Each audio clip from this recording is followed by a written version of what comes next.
You're watching Fox 17 News This Morning, your Code Red station. Waking up in a Code Red weather alert. Showers and storms already on the radar. We're not in Code Red for today, but a very active middle of the week in your forecast.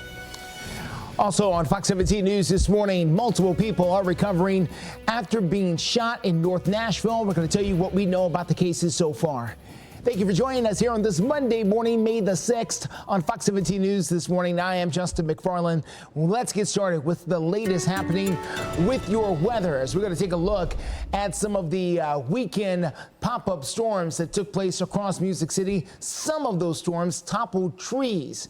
You can see one tree blocking the road very close to McMurray Drive. This is over in South Nashville. Another tree fell at McMurray and Whitaker Drive. Power was out for nearly 2,000 Nashville Electric customers earlier during the storms. So with that in mind, what can we expect for the week ahead? Fox 17 News Code Red meteorologist Greg Bobus has got the very latest here as we've gone Code Red, Greg. That we have. We can expect a lot of things to happen in the next 5 days. All days come with their own version of thunderstorms. What I mean by own version is, what can we expect when these roll through? Will they be severe? If they are, what types of threats are we facing? So let's talk about today first. You're going to have some rain moving. You've already had some rain in some areas, and spots actively have thunderstorms. None of this is or has been severe.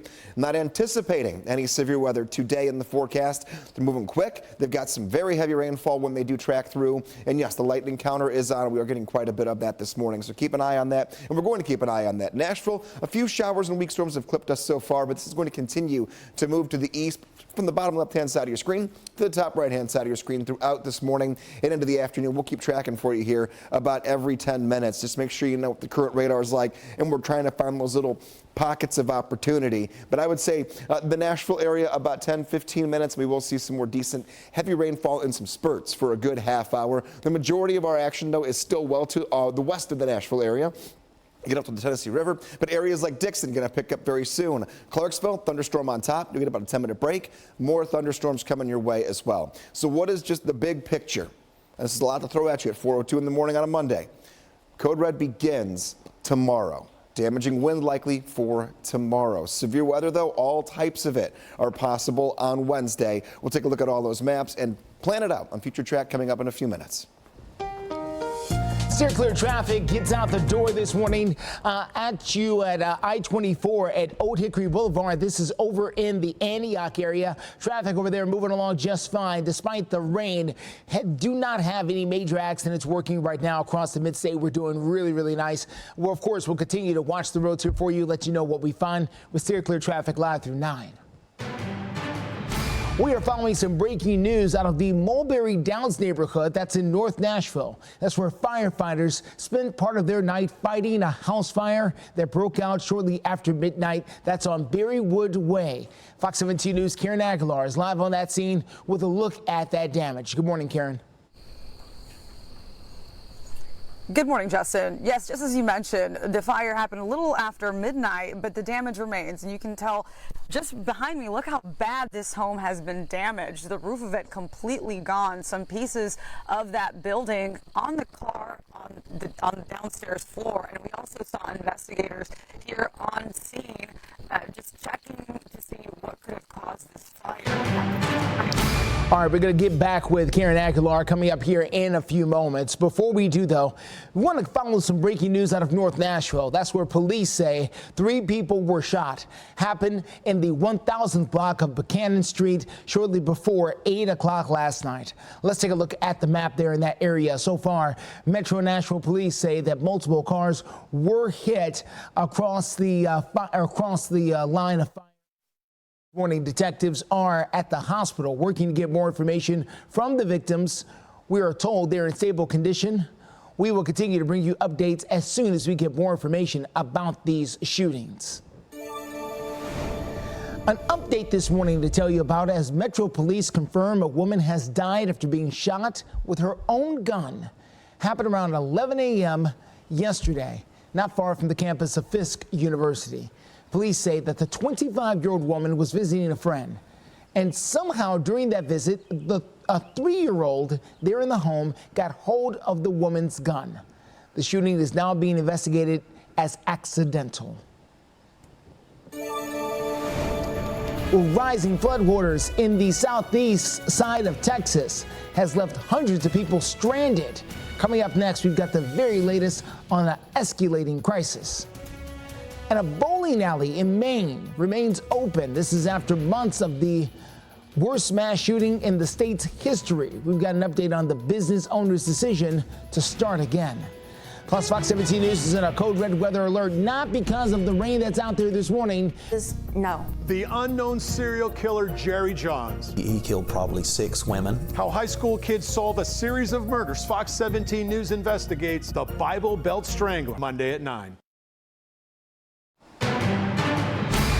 Coming up on 4:08 here on this Monday morning, let's get back out to the Mulberry Downs neighborhood of North Nashville. Firefighters spent the night there trying to deal with a house fire that caused a lot of damage. Fox 17 News' Karen Aguilar is there with a look. And Karen, what are you seeing? Well, it must have been a very massive fire. Take a look at this home behind me on Berrywood Drive. You can see that the top of that home is heavily damaged. The walls in the second floor have been destroyed. What's left is just ash, and a lot of pieces of it are actually still on the ground of that home. You can see the right side of the home is actually heavily damaged, and there are investigators currently inside who are trying to figure out what could have caused this massive fire. There aren't very many details they are telling me at this moment. I do know that the fire marshal was on scene earlier, but of course they've left. Dispatch did tell me that the call came in a little after midnight, and luckily there hasn't been any injuries to report at this time. Again, we are still working to get more details as to what could have caused this fire, figuring out if anybody was at home at the time. But when we have those updates, we will bring them to you. Reporting live, Karen Aguilar, Fox 17 News, your Code Red station. All right, Karen, thank you so much. A bowling alley in Maine was the site of a mass shooting, but now it has reopened. You may remember this story back in October. It was October 25th of 2023 when Robert Card opened fire in a bowling alley, and then this was happening at the Lewiston, Maine bowling alley there. 18 people died in that shooting. Card then later shot himself. Following the tragedy, the owners of the bowling alley say they wrestled with the decision, but decided they would try to reopen that bowling alley. The place now has brand new floors, as well as a new scoring and lighting system. There are also new tributes there in the bowling alley, including a sign listing the victims and a display of pins, each one bearing the victim's name. It's not over because even if it doesn't rain, all that water north of us coming from Lake Livingston, coming from Lake Conroe, and Lake Houston, it's all going to make its way down to where we are now. So the worst is still yet to come. Well, those particular statements coming from Texas, that's where heavy rainfall has prompted more than 400 water rescues in and around the city of Houston, forcing a lot of people to evacuate from their homes. Now, people who lived there were hit with even more rain on Sundays. You can see some of this damage back here. Hundreds of people have had to be rescued from their flooded homes and roads. Also, some communities north of Houston picked up nearly 2 months worth of rain. Disaster declarations are active for over a third of the counties there in Texas. The people there are now sharing their stories this morning. Spent 20 years building this place and watch it wash away. Nothing you can do. Very stressful, very stressful. Even though we kind of grew up with this happening, it hasn't been this bad since Harvey. Entire neighborhoods are left submerged underwater. Several feet of the brown, murky water at that. Look at that, man. Houston is one of the most flood-prone regions of the country, according to some weather experts. Many here lived through devastation caused by Hurricane Harvey, as you heard one person mention back in 2017. And coming up in the Code Red forecast, showers and storms already on the radar. No severe weather today, but your Tuesday, Wednesday, and potentially even Thursday, very active. What you can expect. Investigates. We want action. We want full and real change. Critical cancer care. Critical drug shortages. Monday on Fox 17 News at 9.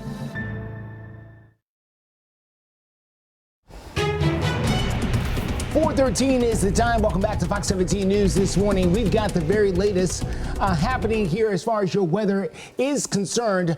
We are watching the code red weather alert here this morning because, Greg, of not this morning's storms. And you will hear some crack and boom out there later this morning. But that's not what this code red weather alert is for. It gets very confusing when you wake up on a Monday and it's already storming and it might have woken you up overnight and the red lights are on. You're right. Not today. It's for tomorrow, Wednesday, and potentially even Thursday. So what we get today, we're going to have some showers and storms and some heavy, decent downpours. This is not going to be a severe weather day. You can see the closest risk to us here is out of the viewing area. We're okay. This is tomorrow, though. The warmer the color, the more rain we can end up seeing and the more thunderstorms we could end up seeing. They could be stronger.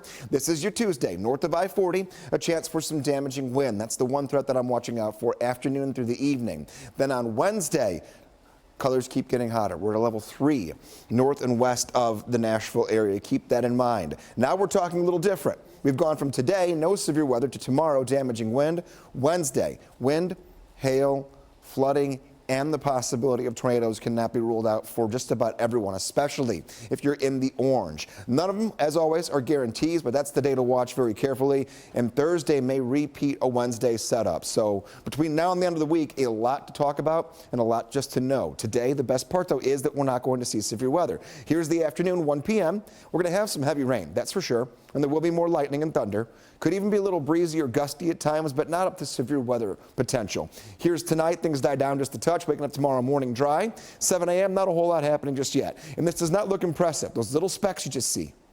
Tiny little pop-ups. But those are the ones we have to watch out for because those are the ones that could be a little bit stronger when they do develop. They can kind of feed off of all the atmosphere around them. And then same story on Wednesday into Thursday. 80s, though, across the board until we get to Friday. 82 degrees today. 86 for Tuesday and Wednesday. Right side of your screen, you're waking up, grabbing the rain gear, and walking out the door to 50s and 60s. Steer clear traffic gets out the door this morning over at I-40 at Donaldson Pike. This is close to the airport. Traffic over there moving along really nicely. No big problems over there this morning. As a matter of fact, we're good across all regions of the mid-states right now. From Mount Juliet, we're looking good. So is Murfreesboro, so is Franklin. All of these times will go up as the morning goes on. Also, all of these times could change because of rain that continues to push its way through Middle Tennessee. We'll have more on that as the morning continues on. Continuing coverage this morning on pro-Palestinian college protest around the country. The campus demonstrations are still going strong. Fox 17 News' Christine Fazal reports that they are now becoming a political issue.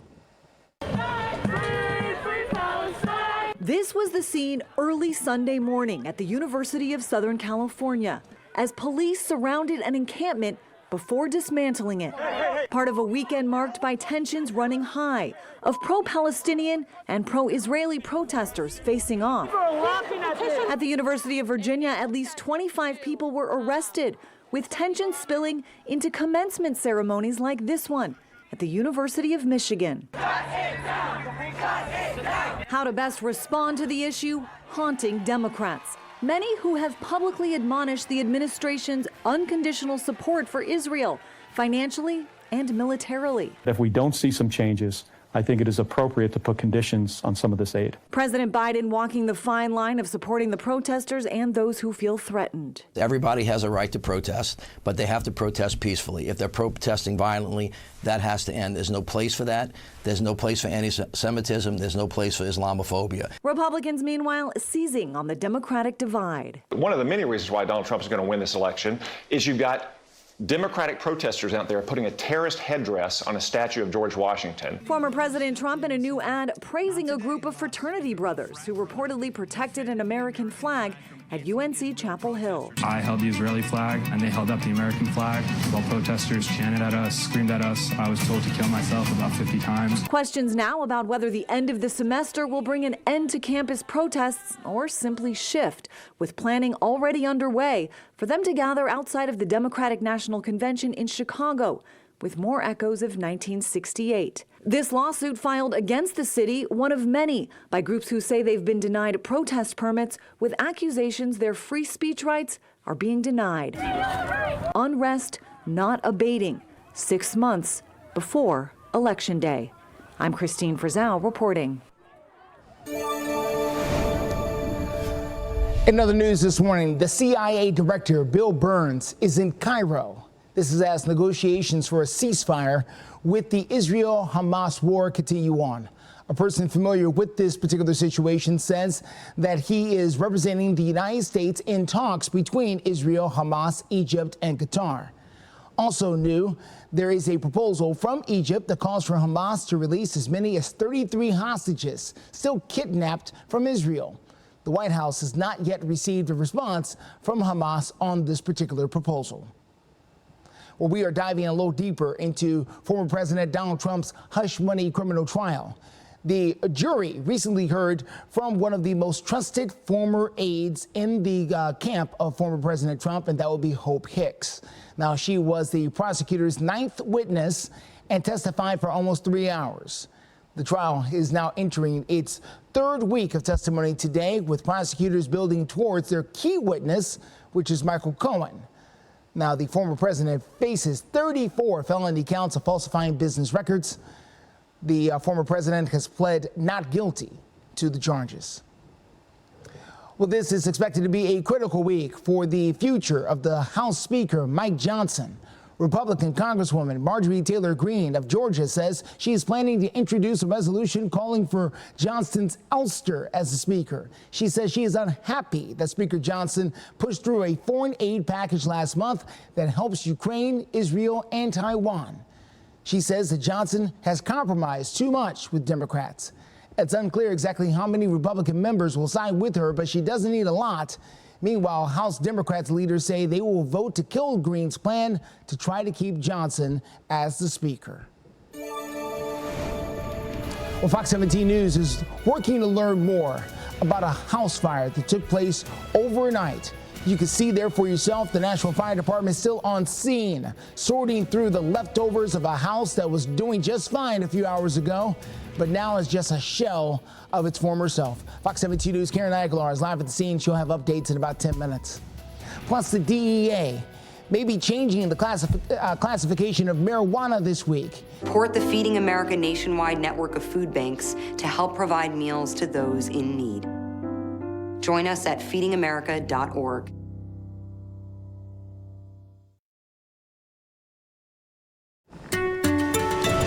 .23 is the time, so listen to this. April's tornado count is now listed in the United States as the 2nd highest month on record. That's according to the National Weather Service. The United States had at least 300 tornadoes in the month of April. On average, there's around 182 tornadoes reported during that month. So far in 2024, though, the violent tornado was the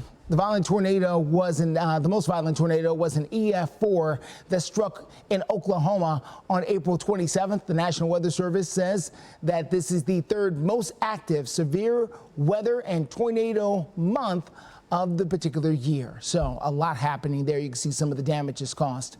Let's talk to Greg right now about the look at your forecast here. And Greg, we know that we've got a code red weather alert here, but not for this morning. Exactly. This is for what's coming up later here. Yeah, for later on, I would say tomorrow into Wednesday, and then eventually Thursday as well could be a day that we have to watch. Taking a look here on radar, this is not severe weather, but boy, do we have some thunder out there in some areas. You get west of Nashville, a broken line of some thunderstorms here, going from Hopkinsville all the way down through Clarksville, Dickson, and Centerville. These are all moving from the left side of your screen to the right-hand side, but they're kind of going this direction, more toward the north and the east. So what you see down here is going to end up making its way closer to Nashville as well. Couple little areas of concern here. Tullahoma moving up toward Manchester. I don't mean concern in terms of severe weather. I mean just in terms of you haven't had much rain yet, and it's going to start coming down real quick, and you're going to hear the thunder and see the lightning in about 15 minutes for you folks. Right now over Nashville, north side of town, pulling away from Nashville is the more decent rainfall. Now we're into a more steady light to moderate rain, and that cuts down I-65 all the way through Brentwood. Taking a look to the west, where the majority of our more well-organized thunderstorms are, right over, as I mentioned, Clarksville, Guthrie at about 8 minutes, 18 minutes for this main batch to get to you, but I would say 8 minutes until your first rumbles of thunder and that heavy first batch of downpours makes its way in. It's going to be like this all morning long. A good chunk of this morning through at least 9, 10 o'clock going to be tracking showers for you about every 5 to 10 minutes. Here's the big story on why we are code red and why all the lights are on. And they're turned red this morning. Timing begins late Tuesday. Damaging wind likely with this first batch. Then all modes of severe weather are possible on Wednesday. What do I mean by a mode of severe weather? We've got 4 of them: tornadoes, wind, flooding, and hail. All 4 of those will have enough atmospheric pull. We could see any of them on Wednesday. We'll keep our eyes glued to both of those and keep working you through your Monday here in a few minutes. Steer clear traffic takes us to the east side of town. Let's get you to I-40 at Fessler's Lane. Making that drive in, you can see there for yourself how traffic is moving there pretty well. No question about it. No big problems out there so far this morning. Things can and will change as that rain gets closer and closer to town. Things are going to pick up as far as your traffic is concerned. We've got you covered live and local through 9. For more than 50 years, marijuana has been classified as one of the most dangerous drugs in the United States. But in a historic move, the Biden administration is now recommending that marijuana be reclassified as a lower risk drug. Now, this recommendation comes with support from the Food and Drug Administration, as well as the Controlled Substance Agency. Experts say that reclassifying marijuana could open up new economic avenues and new opportunities for research. But you need to know that the manufacturer, distribution, and possession of recreational marijuana would remain illegal under federal law. Now, if passed by Congress and signed into law, it would end federal cannabis prohibition, as well as expunge criminal records of people with low-level marijuana offenses. It could be several months before we see any actual change. Well, check this out. TSU graduates got a parting gift from the university president, Dr. Glenda Glover. She surprised the class by placing a $50 bill in an envelope under each one of the graduates' chairs there at the ceremony. It was a nice way to send off those proud graduates of 2024 and help them jumpstart their new life after becoming graduates. By the way, this is Dr. Glenda Glover's very last graduating class. She's set to retire coming up at the end of the year. Congratulations to the class of 2024. A school prank taken way too far. We got an update on vandalism that shut down a Spring Hill High School. Plus, the presidential election is now 6 months. Attack. Bark. Attack. It's not easy taking out the trash. That's why you need strength that's anything but ordinary. Hefty, hefty, hefty. You're watching Fox 17 News This Morning, your Code Red station. A fire breaks out at this house at Mulberry Downs. I'll have the details coming up in just a little bit.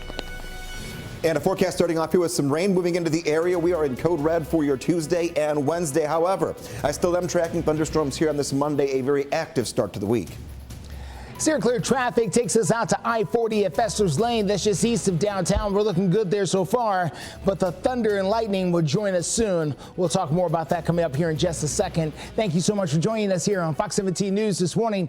I'm Justin McFarland, just after 4:30 here on this Monday. We do want to begin with a code red weather alert this morning because of the severe weather that is certainly possible. Not right now, but coming up here in the very near future from Tuesday into Wednesday. Code Red meteorologist Greg Bova has been watching the radar throughout the night. Greg, yes. This morning, yeah, but then later on is what we're really concerned about. Yeah, this morning more of, the whole weather traffic combination, the morning thunder, lightning, ponding. Sure. That's today. No severe weather. Tomorrow and Wednesday, red lights are on. Let's get right to it and just start breaking it down for you. Taking a look, why we are in code red will be for a everly progressing and potentially getting worse day by day weather setup. Today, again, no severe weather. Timing begins late tomorrow, and then damaging wind for your Tuesday would be the one thing that we watch out for. Wednesday is a different story. All types of severe weather could be possible on the radar throughout the morning and afternoon hours. We're talking about that time frame of Tuesday into Wednesday and potentially even Thursday. Very, very active. Here's the setup and you'll see what I mean. No severe weather outlook for us here on our Monday,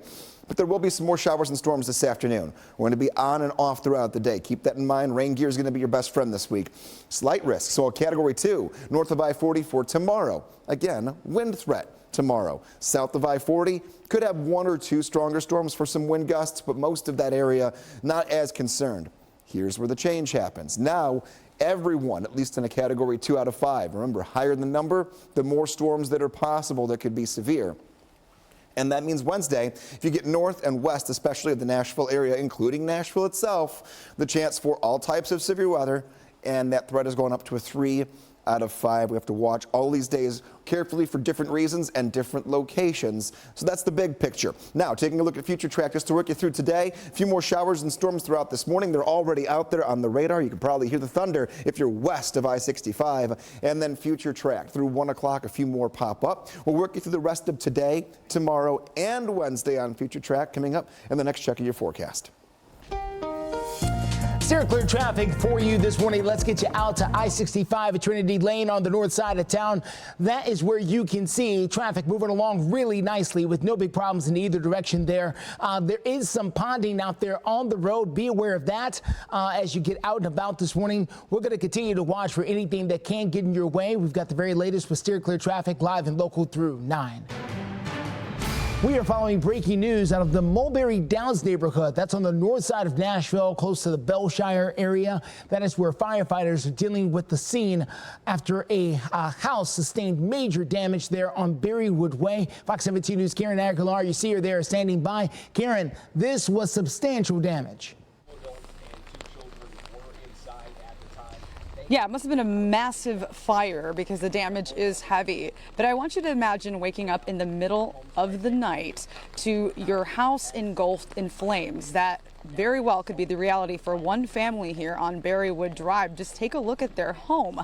The roof of it is almost gone. There's heavy damage to the right side of the home. The walls are gone on the front side. Just the frame standing, charred. Insulation and parts of the structure are laying on the steps. Investigators were holding their flashlights, digging through the debris, trying to determine what could have caused this fire.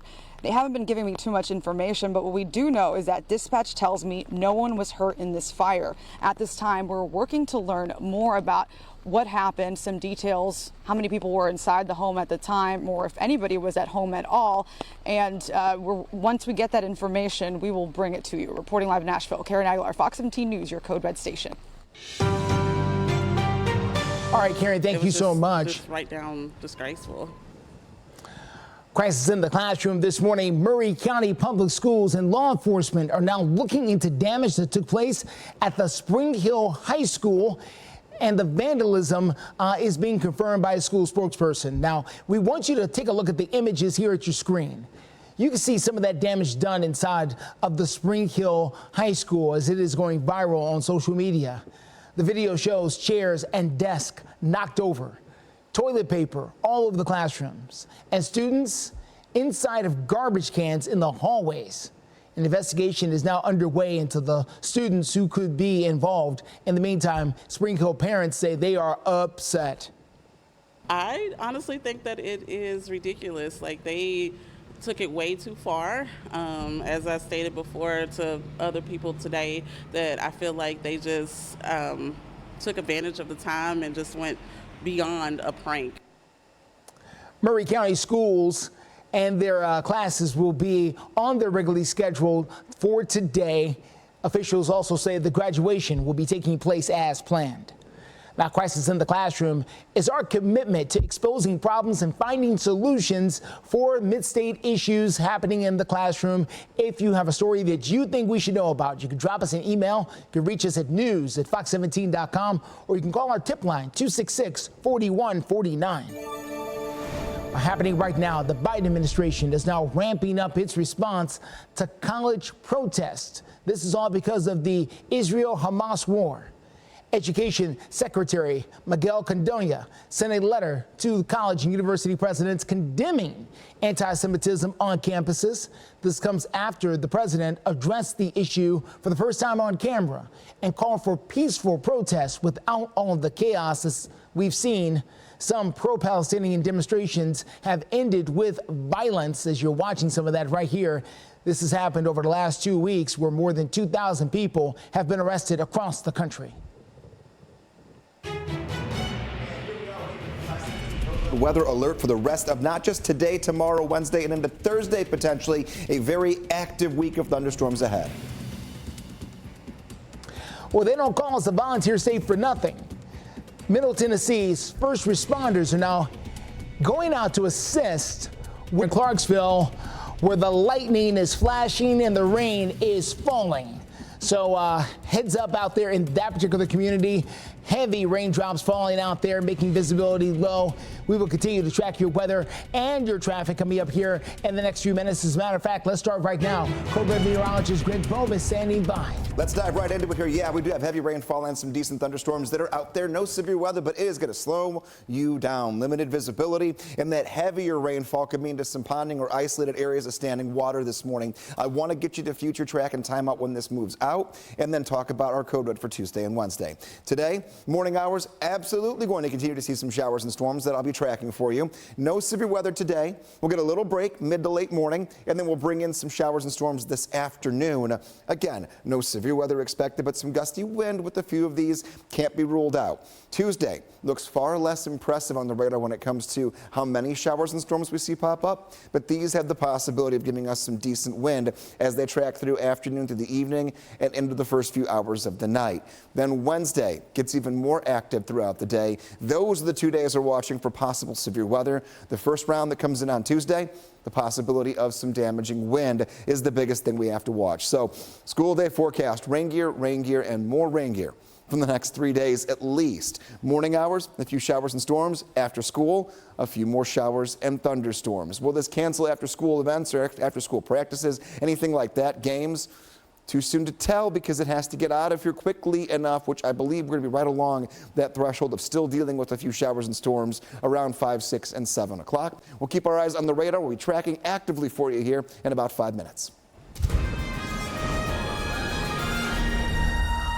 With your voice, your vote. We are now 6 months out from the presidential election coming up here in November. And the stage is set for a big rematch as former President Trump and President Biden will be facing off in the first contest in 112 years, with both a current and former president competing for the White House. Now, we wanted to know what you think about this in a Trump versus Biden rematch. Who would get your vote? You can see right there here in for all particular audience there, 78.5% of you say you would be for former President Trump taking back the White House. 21.5% say you would vote for President Biden. That's with around 2,500 people participating. Around 10 hours left. So if you want to participate in our poll, you can head over to our Twitter account or X page. You can find us at Fox Nashville. Well, check this out. Police Chief John Drake has been named the Outstanding Nashvilleian of the Year. Chief Drake, recognized by the Kiwanis Club of Nashville for his exemplary leadership and dedication to keeping the city safe and secure.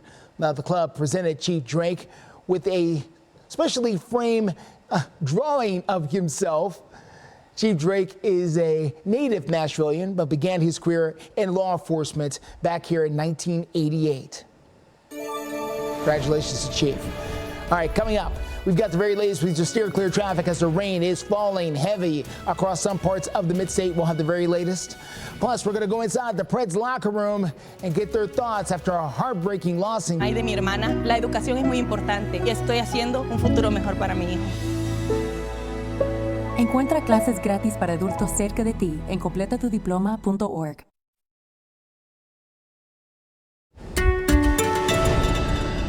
4:45 is the time. We are continuing to hear stories from the people of Texas. This is after rescue squads continue to try to rescue people who were left stranded by the rising floodwaters. First responders in Houston have also rescued hundreds of people caught in the recent flooding, and that includes one woman who refused to heed the warnings from local firefighters. Now, take a look here. You'll be able to see a story that reminds you to turn around and don't drown. Be cautious of those floodwaters when they are rising. Officials say they were headed to help local residents. That's when a woman tried to trail firefighters through more than 5 feet of water and ended up getting stuck. The fire department said, no, you should leave your car here. You're stuck. You shouldn't drive through the water. Why did you continue to drive through? Because I had to pick up my son, and he's alone all the way in Houston. Well, we've seen situations like this happen right here in Nashville. I've had one woman break down and cry in front of an officer who was blocking the road because she couldn't get through and get to work. And the officer was trying to tell her, it's flooded, ma'am, you can't go this way. And she was still trying to go through the barricade. True story. So during flooding like this, they are asking everyone to continue to be sure that you can be safe rather than sorry. Well, right here in Middle Tennessee, first responders are now heading to assist with the flooding situation there in Houston. Members of the Tennessee Task Force 2 deployed multiple search and rescue teams. They will help out with water rescues and other emergency responses. The deployment came at the request of the state of Texas under their Emergency Management Assistance Compact, which does enable states to share resources during disasters, and they are certainly facing one down there in Houston. Of course, Greg, we just passed the anniversary of Nashville's flooding situation that happened back in 2010. So some of those flooding images certainly look very familiar to people who've been around here in the mid-state long enough. Yeah, that they do. And right now we have heavy rain coming down in some pockets. I'm not anticipating any major flooding, but there could definitely be some standing water here in the coming hours. The rain will come down, but then we have the residual effect of it finding those areas where the drainage isn't so great. And then you have the ponding on the sides of the road. That's where we're going to be. We're not seeing a whole lot happening in Nashville. There have been a few decent downpours, but they've been very quick firing so far overnight. One area that's much more steady and consistent, Clarksville down through Dickson. We're seeing most of our thunder and our lightning so far this morning. This is heavy rainfall. It's not a severe thunderstorm, and we're not code red for today. Today will bring us more activity like this throughout the morning and a few showers and storms for the afternoon, but we're code red for tomorrow and especially Wednesday. Looking here, though, if you're in Ashland City, a little quick downpour. You'll get about a 10-minute break, and then the heavier rain settles in for about a good half hour. So keep that in mind. Peter, momentarily, that rain going to get quite a bit heavier. Here's the big picture. Front to our north. This line right here is kind of stuck where it's at. But this is still enough of an influence to pull in these showers and weak storms here for us this morning and get a few more to pop up for the afternoon. Overall, what is the weather impact on the roads going to be once this does make its way a little more steadily into Nashville? Well, an active morning. Heavy rainfall, thunder and lightning. I would say it's a caution kind of a day with extra time and also rain gear that you're going to want to have every single day. So just note that every day of the forecast until we get to Friday comes with a decent chance for some showers and thunderstorms. Here's how it breaks down. Today is not a code red day. The red lights are on for that 24-hour advance for your Tuesday and Wednesday. Temperatures in the low to middle 80s all week, so nothing going to catch you off guard there. And then we finally do dry out into the upcoming weekend. We'll cool it back to the middle 70s. Now, there's no red box on Thursday for code red. But if things continue to trend how they're looking right now, we may have 3 days in a row, Tuesday, Wednesday, and Thursday, with possibilities of severe weather. We'll look at those threats and keep tracking what's already out there for us this morning in your next Code Red forecast. All right, let's take a look at your steer clear traffic. Let's get you out to I-24. This is at exit 11 in Clarksville. Whew, boy. The rain down there is coming down pretty hard. We've also seen quite a bit of lightning out there in the skies as well. So heads up if you're out and about in the Clarksville area. Over the next few minutes, this rain will push out, as Greg's been showing us, and it will get closer and closer here to Nashville. But right this second, if you're grabbing your keys and about to head to the door, this is what's going to greet you outside there in Clarksville. Grab that rain gear and make sure you're prepared across not just Clarksville, but Montgomery County, moving down to Pleasant View. This is all going to cause some issues, we suspect, a little bit later. As a matter of fact, I would be curious to know if there are power outages as well, because some of our cameras there in Clarksville are no longer working. So we're going to be checking into that coming up in a few minutes. It's disappointing. You feel, it's as you get older in this, you feel like you just, piss away a season. It's frustrating, but it is what it is. Well, those are the voices of the Nashville Predators as their season officially comes to an end. Now, anytime your team is eliminated from the playoffs is disappointing, but for the Predators, the end of the season on Friday, Game 6 was just devastating. The two clubs were held scoreless in the first two periods, and then most of the third. The Preds combined for 19 shots on goal in the first two periods, but then in the third period, the Canucks had them on their heels. Still scoreless in the final minutes of the game. Just when it looks like we were going to overtime, the Preds gave up one as one got by. Goaltender UC Soros. The Preds fall 1-0 in Game 6. and they will. For sure stings.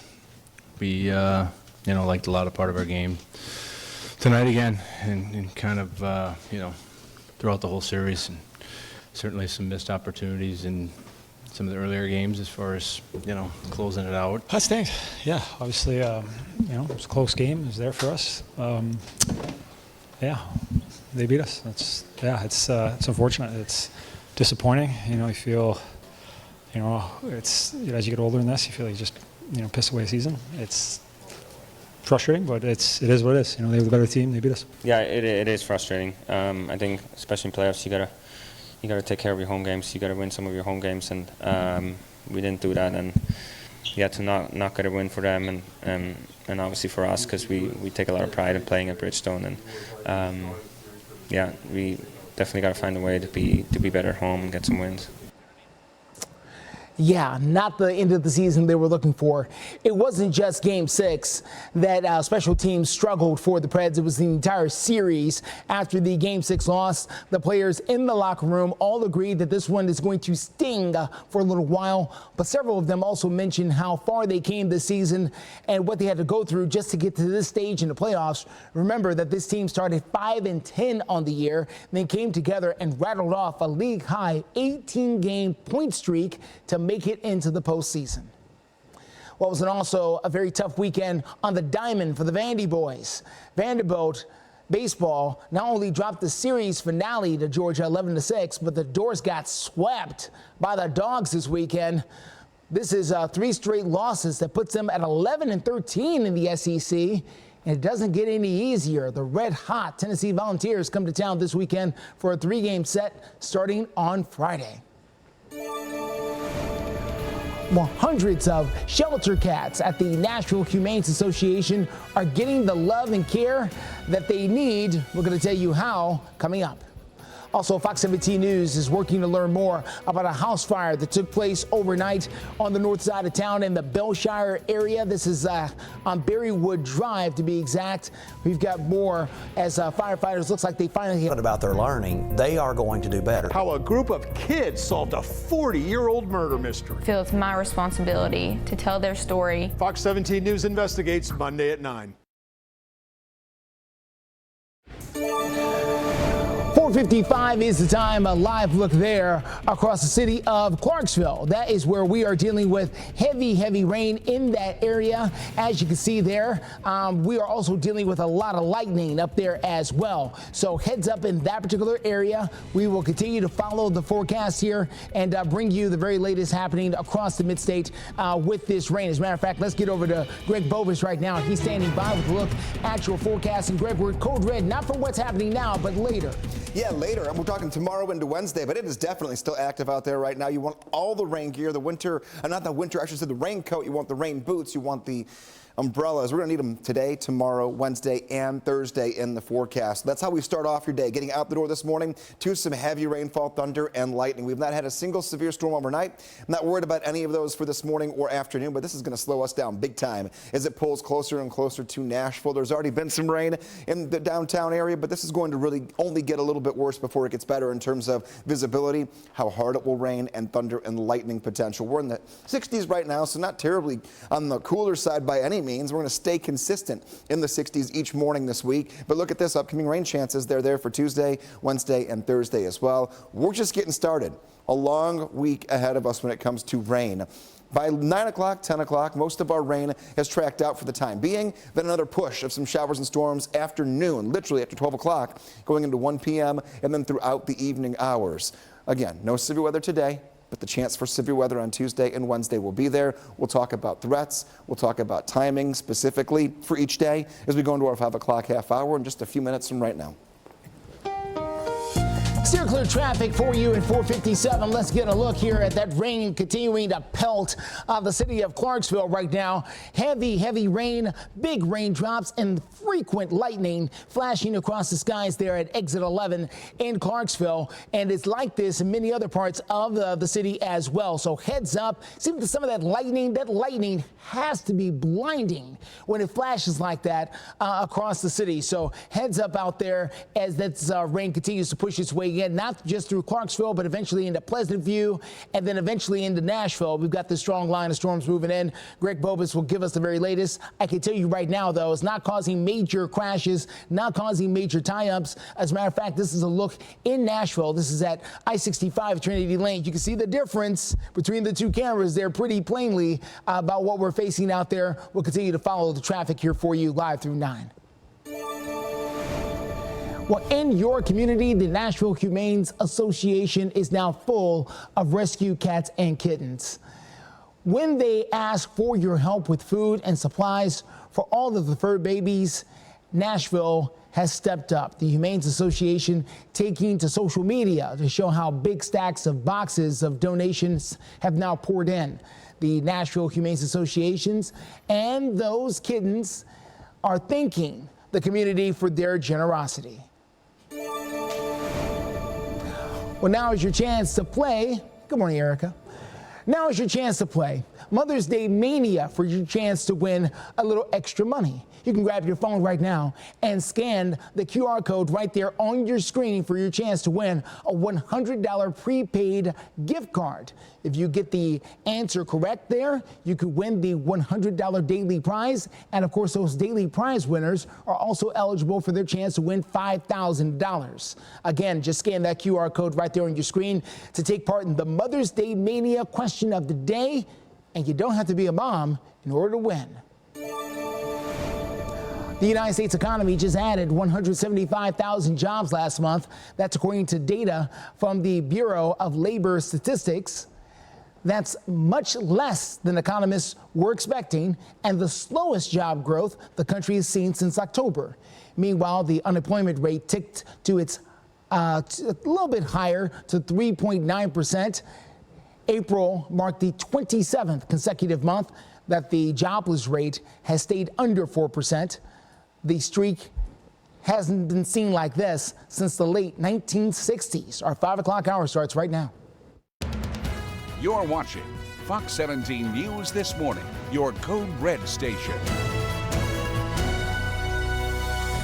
Showers, thunder, and lightning out there right now. We're in a code red weather alert, but not for today's thunderstorms.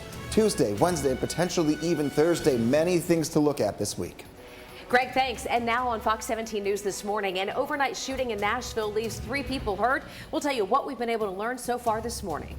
And this morning, showers. Look at this camera leading to slick spots. We'll continue monitoring commute times in our Fox 17 News Steer Clear traffic reports. Thank you so much for waking up with us here on a Monday morning. A soggy start for sure on Fox 17 News This Morning. I'm Erica Glover. And I'm Jennifer Waddell. Yeah, in fact, stormy in some parts of Nashville. Let's get it straight over to our Code Red meteorologist, Greg Bobus, who has the latest in this Code Red alert. We're going to take a look at some of the weekend pop-up storms, Greg, that left damage like this.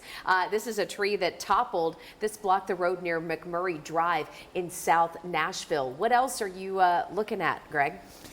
We've had just a bunch of downed trees over the weekend. That was the big story from these little pop-up clusters, some decent wind. Now this time around, we're going to be talking about a forecast that you might think today is a little more active than it really is when it comes to just the strength of these storms. Yes, there is a ton of lightning and a lot of heavy rainfall in these small bands that have settled in. The one right over Clarksville, we keep showing you our live looks there, tells the whole story. That is moving its way closer and closer to Nashville, and it will continue to track toward downtown throughout the next hour.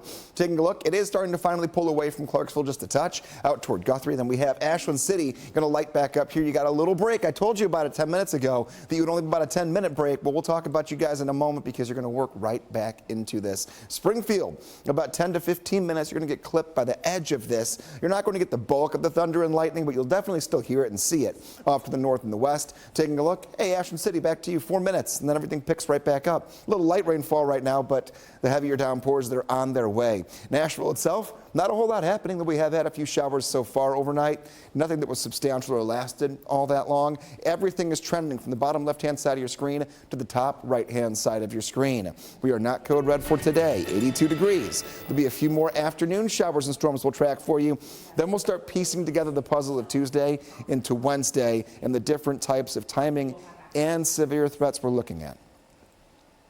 Greg, thank you so much. So we also want to keep up with what's happening in your Steer Clear traffic reports this Monday morning, because when you have weather like this, it can cause some issues out there. Here is a live look where the showers are coming down over in Clarksville. This is I-24 right there at exit 11. So if you're heading out the door in Clarksville, you're going to want to take it a little bit slow as for right now. We'll continue sharing all of your Steer Clear traffic updates, though, up until 9 o'clock. And kicking off this Monday morning, here are some of the top big headlines you'll want to know about as you start your day. We begin with this. The Israeli army is now warning Palestinians to get out of Rafah. They are preparing to invade.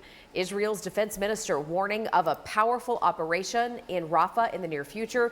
We understand this looks to be a ground invasion. And we're in a code red weather alert here, but over in Texas, severe weather is striking parts of the central U.S. from Texas to South Dakota. We understand it's displaced thousands over in Texas. It also left a 5-year-old boy dead. That storm system, though, is now pushing across Kansas, Oklahoma, Nebraska, and Missouri. And we're, of course, bracing for our code red weather here this week as well. And Boeing is set to send its first astronaut crew to space after years of delays. We do know that the Starliner is expected to launch tonight, carrying 2 astronauts to the International Space Station. One of those astronauts is Mount Juliet native and Tennessee Tech alum Butch Wilmore, who you see right here. The mission is scheduled to take off from the Cape Canaveral Space Force Station at 9:34 p.m. Well, 5:04 is the time, and right now, Fox 17 News, we are following some breaking news. This is out of the Mulberry Downs neighborhood, which is just north of Nashville. That is where firefighters that have been very busy this morning working a house fire. They have since left the scene. It started shortly after midnight on Berrywood Lane. That is where we find Fox 17 News' Karen Aguilar. And Karen, what can you tell us now? What are you seeing? Well, the most important thing that dispatch tells me is that no one was hurt, but the family that lives on the home on the Berrywood Way has to deal with trying to rebuild. Take a look at the damage of their home. You can see that the roof is gone. There's heavy damage to the right side of the home as well. You can see just the frame standing charred, insulation, and parts of the structure are laying on the steps. Looks like the home next door might have been damaged as well, but it's dark to see. Investigators just left, but they have been inside of the original home digging through debris, trying to determine what could have caused this fire. Unfortunately, they aren't giving me much details right now, but we are working to learn more and potentially speaking to the family. When we have more information, we will bring it to you. Reporting live in Nashville, Karen Aguilar, Fox 17 News, your Code Red station. Thank you. And more breaking news this morning out of North Nashville, where Metro Police say 3 people have been shot overnight. It happened on Buchanan Street shortly before 8 o'clock. This morning, detectives are at the hospital working to get information from the victims, who we're told are in stable condition. We will continue to keep you updated as this story brings us more developments live through 9 a.m. We're also getting more updates regarding the accidental shooting. Metro Police say 1 woman is dead after being shot with her own gun. All of this happened around 11 a.m. Sunday right near Fisk University. Police say the 25-year-old woman was visiting a friend, and during the visit, somehow, someway, a 3-year-old got a hold of the woman's gun. The shooting, as of right now, is being investigated as an accident. Changing the way you use social media. The Protecting Children from Social Media Act now been signed into law right here in Tennessee. We'll tell you what it means for social media companies and our children. Waking up in a code red weather alert, active showers and storms on the radar.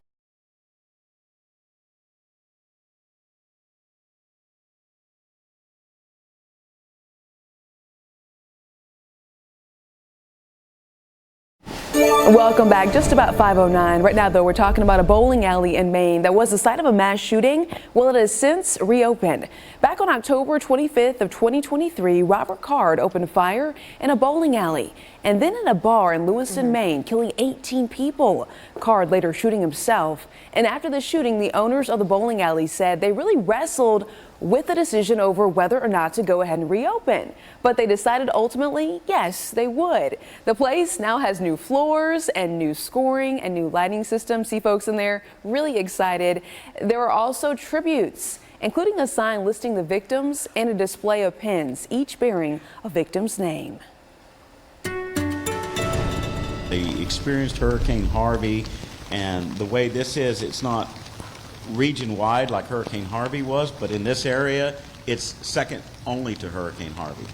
Catastrophic flooding in parts of Texas, prompting more than 400 water rescues just in the Houston area. And we can see some of the Fox 17 News, your Code Red station. We track severe weather.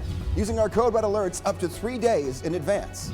Warning you to weather that will impact your life. Our forecast pinpoint a storm's path, showing when it will hit your neighborhood. That's where we already are. This low pressure system looks like it will be arriving in Brentwood at 4:15 on Wednesday. Providing you the information needed to prepare and stay safe. Fox 17 News, your Code Red station. Alerts, empowers, protects. Fox 17 News, your Code Red station. We track severe weather. Using our Code Red alerts up to 3 days in advance. This low pressure system looks like it will be arriving in Brentwood at 4:15 on Wednesday. Providing you the information needed to prepare and stay safe. Fox 17 News, your Code Red station. Alerts, empowers, protects. Fox 17 News, your Code Red station. Your first line of defense when severe weather threatens. Warning you up to 3 days in advance. So, when we call a Code Red weather alert, know we're providing you with the information needed to prepare and stay safe. you're watching Fox 17 WZTV Nashville.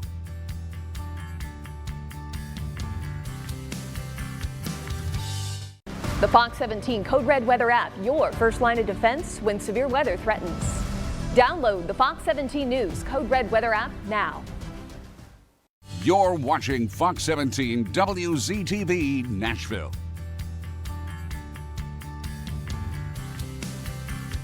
You're watching Fox 17 WZTV Nashville. You're watching Fox 17 WZTV Nashville. You're watching Fox 17 WZTV Nashville. You're watching Fox 17 WZTV Nashville. You're watching Fox 17 WZTV Nashville. Fox 17 News, your Code Red station. We track severe weather. Using our Code Red alerts up to 3 days in advance. Warning you to weather that will impact your life. Our forecast pinpoint a storm's path, showing when it will hit your neighborhood. That's where we already are. This low pressure system looks like it will be arriving in Brentwood at 4:15 on Wednesday. Providing you the information needed to prepare and stay safe. Fox 17 News, your Code Red station. Alerts, empowers, protects. Fox 17 News, your Code Red station. We track severe weather. Using our Code Red alerts up to 3 days in advance. This low pressure system looks like it will be arriving in Brentwood at 4:15 on Wednesday. Providing you the information needed to prepare and stay safe. Fox 17 News, your Code Red station. Alerts, empowers, protects. Team News, your Code Red station. Alerts, empowers, protects. Fox 17 News, your Code Red station. Your first line of defense when severe weather threatens. Warning you up to 3 days in advance. So, when we call a Code Red weather alert, know we're providing you with the information needed to prepare and stay safe. you're watching Fox 17 WZTV Nashville.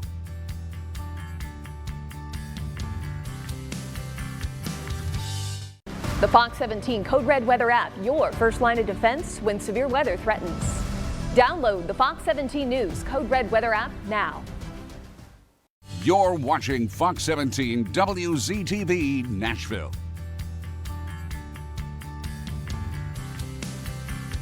You're watching Fox 17 WZTV Nashville. You're watching Fox 17 WZTV Nashville. You're watching Fox 17 WZTV Nashville. You're watching Fox 17 WZTV Nashville. You're watching Fox 17 WZTV Nashville. Fox 17 News, your Code Red station. We track severe weather. Using our Code Red alerts up to 3 days in advance. Warning you to weather that will impact your life. Our forecast pinpoint a storm's path, showing when it will hit your neighborhood. That's where we already are. This low pressure system looks like it will be arriving in Brentwood at 4:15 on Wednesday. Providing you the information needed to prepare and stay safe. Fox 17 News, your Code Red station. Alerts, empowers, protects. Fox 17 News, your Code Red station. We track severe weather. Using our Code Red alerts up to 3 days in advance. This low-pressure system looks like it will be arriving in Brentwood at 4:15 on Wednesday. Providing you the information needed to prepare and stay safe. Fox 17 News, your Code Red station. Alerts, empowers, protects. Fox 17 News, your Code Red station. Your first line of defense when severe weather threatens. Warning you up to 3 days in advance. So, when we call a Code Red weather alert, know we're providing you with the information needed to prepare and stay safe. You're watching Fox 17 WZTV Nashville.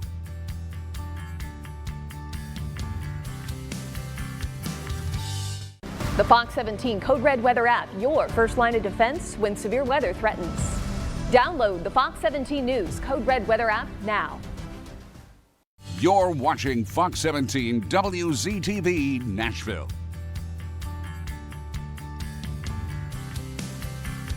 You're watching Fox 17 WZTV Nashville. You're watching Fox 17 WZTV Nashville. You're watching Fox 17 WZTV Nashville. You're watching Fox 17 WZTV Nashville. You're watching Fox 17 WZTV Nashville. Fox 17 News, your Code Red station. We track severe weather. Using our Code Red alerts up to 3 days in advance. Warning you to weather that will impact your life. Our forecast pinpoint a storm's path, showing when it will hit your neighborhood. That's where we already are. This low-pressure system looks like it will be arriving in Brentwood at 4:15 on Wednesday. Providing you the information needed to prepare and stay safe. Fox 17 News, your Code Red station. Alerts, empowers, protects. Fox 17 News, your Code Red station. We track severe weather. Using our Code Red alerts up to 3 days in advance. This low-pressure system looks like it will be arriving in Brentwood at 4:15 on Wednesday. Providing you the information needed to prepare and stay safe. Fox 17 News, your Code Red station. Alerts, empowers, protects. Fox 17 News, your Code Red station. Your first line of defense when severe weather threatens.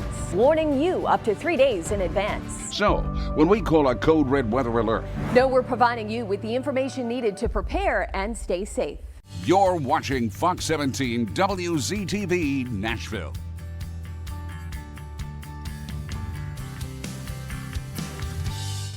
The Fox 17 Code Red weather app, your first line of defense when severe weather threatens.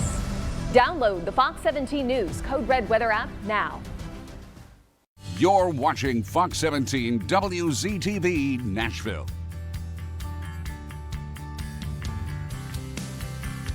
You're watching Fox 17 WZTV Nashville.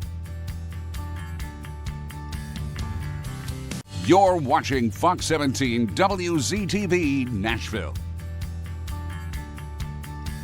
You're watching Fox 17 WZTV Nashville. You're watching Fox 17 WZTV Nashville. You're watching Fox 17 WZTV Nashville. Fox 17 News, your Code Red station. We track severe weather. Using our Code Red alerts up to 3 days in advance. Warning you to weather that will impact your life. Our forecast pinpoint a storm's path, showing when it will hit your neighborhood. That's where we already are. This low-pressure system looks like it will be arriving in Brentwood at 4:15 on Wednesday. Providing you the information needed to prepare and stay safe. Fox 17 News, your Code Red station. Alerts, empowers, protects.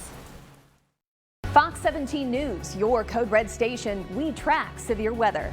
Using our Code Red alerts up to 3 days in advance. This low-pressure system looks like it will be arriving in Brentwood at 4:15 on Wednesday. Providing you the information needed to prepare and stay safe. Fox 17 News, your Code Red station. Alerts, empowers, protects. Fox 17 News, your Code Red station. Your first line of defense when severe weather threatens. Warning you up to 3 days in advance. So, when we call a Code Red weather alert, know we're providing you with the information needed to prepare and stay safe. You're watching Fox 17 WZTV Nashville.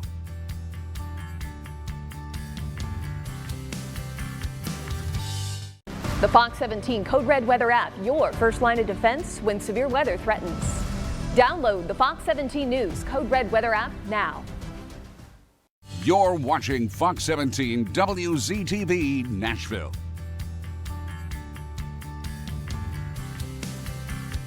You're watching Fox 17 WZTV Nashville.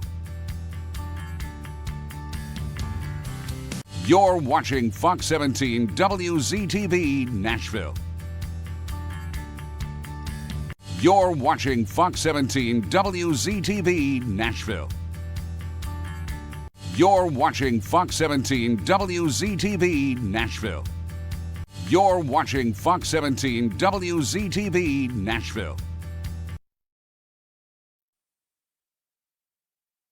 Fox 17 News, your Code Red station. In WZTV Nashville. Fox 17 News, your Code Red station. We track severe weather. Using our Code Red alerts up to 3 days in advance. Warning you to weather that will impact your life. Our forecast pinpoint a storm's path, showing when it will hit your neighborhood. That's where we already are. This low pressure system looks like it will be arriving in Brentwood at 4:15 on Wednesday. Providing you the information needed to prepare and stay safe. Fox 17 News, your Code Red station. Alerts, empowers, protects. Fox 17 News, your Code Red station. We track severe weather. Using our Code Red alerts up to 3 days in advance. This low pressure system looks like it will be arriving in Brentwood at 4:15 on Wednesday. Providing you the information needed to prepare and stay safe. Fox 17 News, your Code Red station. Alerts, empowers, protects. Fox 17 News, your Code Red station. Your first line of defense when severe weather threatens. Warning you up to 3 days in advance. So, when we call a Code Red weather alert, know we're providing you with the information needed to prepare and stay safe. You're watching Fox 17 WZTV Nashville.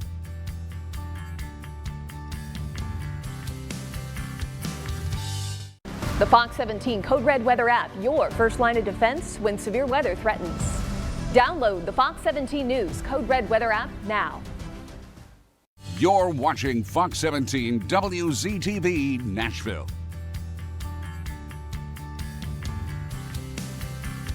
You're watching Fox 17 WZTV Nashville.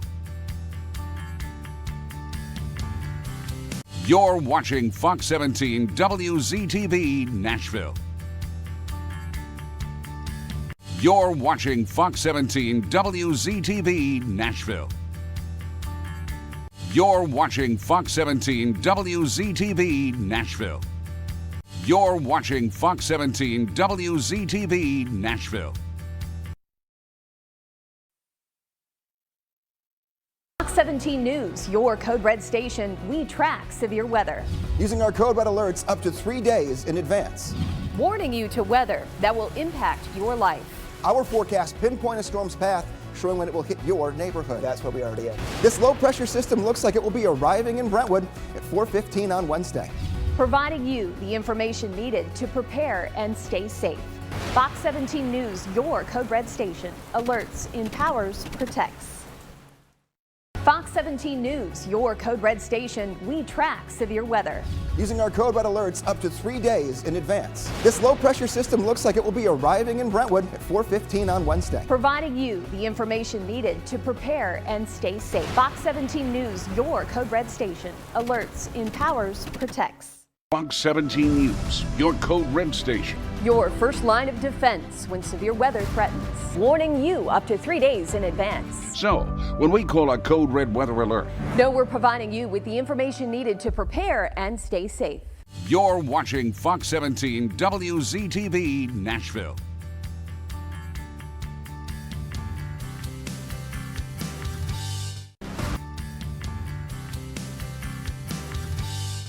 The Fox 17 Code Red weather app, your first line of defense when severe. Fox 17 News, your Code Red station. We track severe weather. Using our Code Red alerts up to 3 days in advance. Warning you to weather that will impact your life. Our forecast pinpoint a storm's path, showing when it will hit your neighborhood. That's where we are today. This low pressure system looks like it will be arriving in Brentwood at 4:15 on Wednesday. Providing you the information needed to prepare and stay safe. Fox 17 News, your Code Red station. Alerts, empowers, protects. Fox 17 News, your Code Red station. We track severe weather. Using our Code Red alerts up to 3 days in advance. This low pressure system looks like it will be arriving in Brentwood at 4:15 on Wednesday. Providing you the information needed to prepare and stay safe. Fox 17 News, your Code Red station. Alerts, empowers, protects. Fox 17 News, your Code Red station. Your first line of defense when severe weather threatens.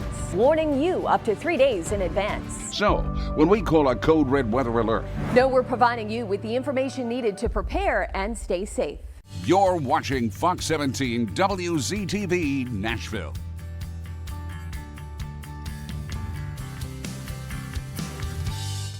The Fox 17 Code Red weather app, your first line of defense when severe weather threatens. Download the Fox 17 News Code Red weather app now. You're watching Fox 17 WZTV Nashville.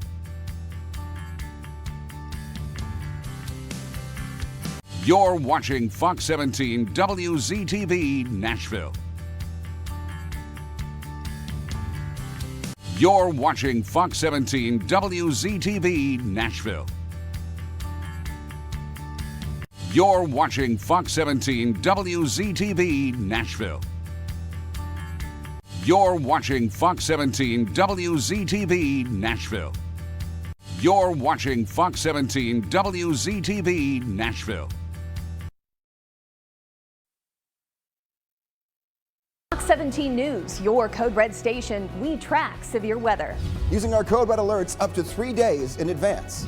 Warning you to weather that will impact your life. Our forecast pinpoint a storm's path, showing when it will hit your neighborhood. That's where we are today. This low pressure system looks like it will be arriving in Brentwood at 4:15 on Wednesday. Providing you the information needed to prepare and stay safe. Fox 17 News, your Code Red station. Alerts, empowers, protects. Fox 17 News, your Code Red station. We track severe weather. Using our Code Red alerts up to 3 days in advance. This low pressure system looks like it will be arriving in Brentwood at 4:15 on Wednesday. Providing you the information needed to prepare and stay safe. Fox 17 News, your Code Red station. Alerts, empowers, protects. Fox 17 News, your Code Red station. Your first line of defense when severe weather threatens. Warning you up to 3 days in advance. So, when we call a Code Red weather alert, know we're providing you with the information needed to prepare and stay safe. You're watching Fox 17 WZTV Nashville.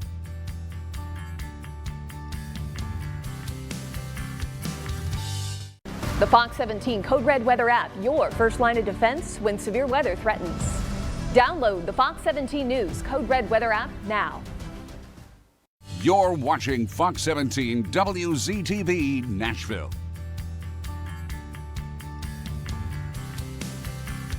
You're watching Fox 17 WZTV Nashville.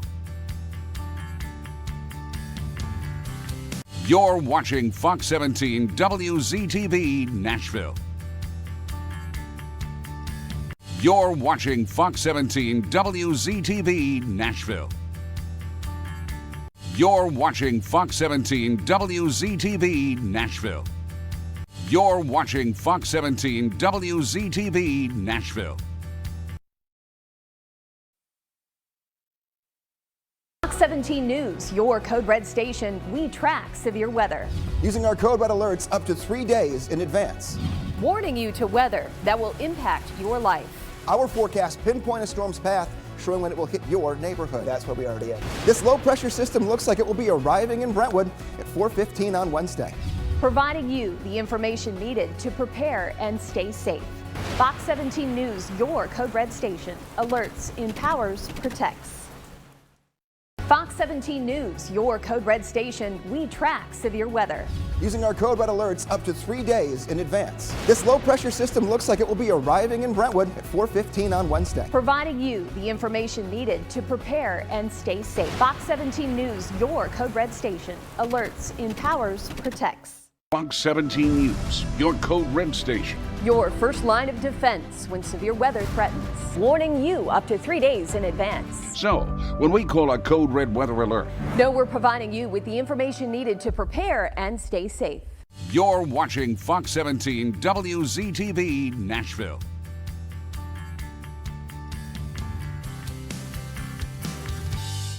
The Fox 17 Code Red Weather app, your first line of defense when severe weather threatens. Download the Fox 17 News Code Red Weather app now. You're watching Fox 17 WZTV Nashville.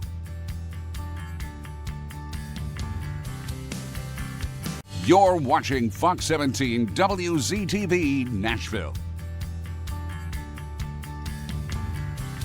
You're watching Fox 17 WZTV Nashville.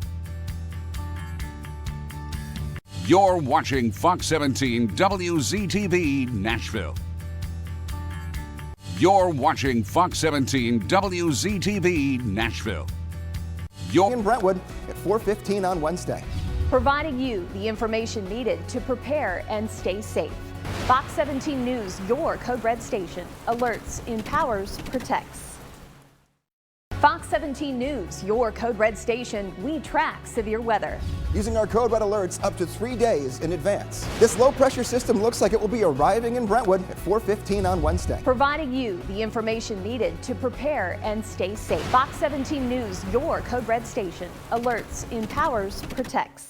Fox 17 News, your Code Red station. Your first line of defense when severe weather threatens. Warning you up to 3 days in advance. So, when we call a Code Red weather alert, know we're providing you with the information needed to prepare and stay safe. you're watching Fox 17 WZTV Nashville.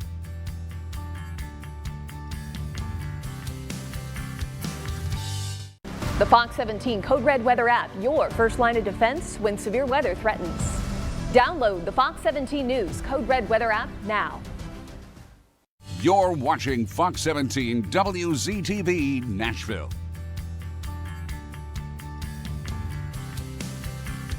You're watching Fox 17 WZTV Nashville. You're watching Fox 17 WZTV Nashville. You're watching Fox 17 WZTV Nashville. You're watching Fox 17 WZTV Nashville. You're watching Fox 17 WZTV Nashville. Fox 17 News, your Code Red station. We track severe weather. Using our Code Red alerts up to 3 days in advance. Warning you to weather that will impact your life. Our forecast pinpoint a storm's path, showing when it will hit your neighborhood. That's where we already are. This low pressure system looks like it will be arriving in Brentwood at 4:15 on Wednesday. Providing you the information needed to prepare and stay safe. Fox 17 News, your Code Red station. Alerts, empowers, protects. Fox 17 News, your Code Red station. We track severe weather. Using our Code Red alerts up to 3 days in advance. This low pressure system looks like it will be arriving in Brentwood at 4:15 on Wednesday. Providing you the information needed to prepare and stay. Watching Fox 17 WZTV Nashville.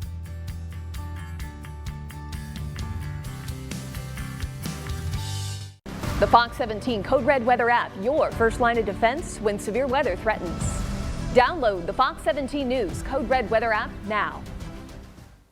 You're watching Fox 17 WZTV Nashville.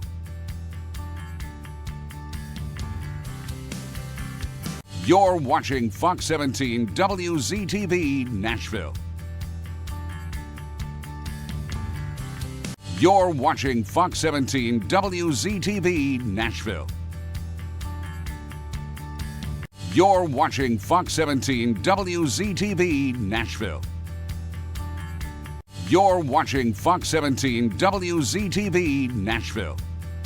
You're watching Fox 17 WZTV Nashville. Fox 17 News, your Code Red station. We track severe weather. Using our Code Red alerts up to 3 days in advance. Warning you to weather that will impact your life. Our forecast pinpoint a storm's path, showing when it will hit your neighborhood. That's where we are today. This low pressure system looks like it will be arriving in Brentwood at 4:15 on Wednesday. Providing you the information needed to prepare and stay safe. Fox 17 News, your Code Red station. Alerts, empowers, protects. Fox 17 News, your Code Red station. We track severe weather.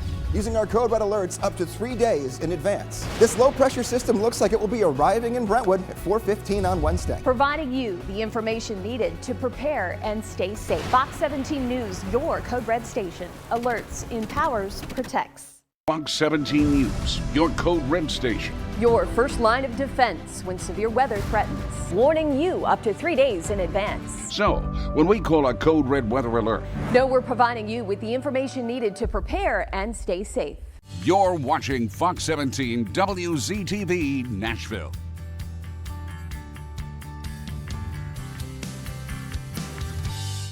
The Fox 17 Code Red weather app, your first line of defense when severe weather threatens.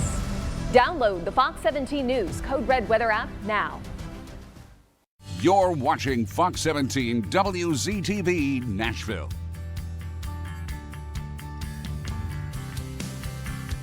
You're watching Fox 17 WZTV Nashville. You're watching Fox 17 WZTV Nashville.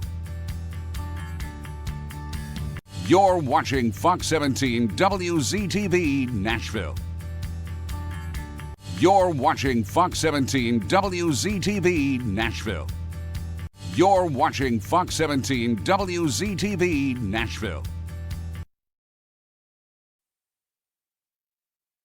Fox 17 News, your Code Red station. We track severe weather. Using our Code Red alerts up to 3 days in advance. Warning you to weather that will impact your life. Our forecast pinpoint a storm's path, showing when it will hit your neighborhood. That's where we are today. This low pressure system looks like it will be arriving in Brentwood at 4:15 on Wednesday.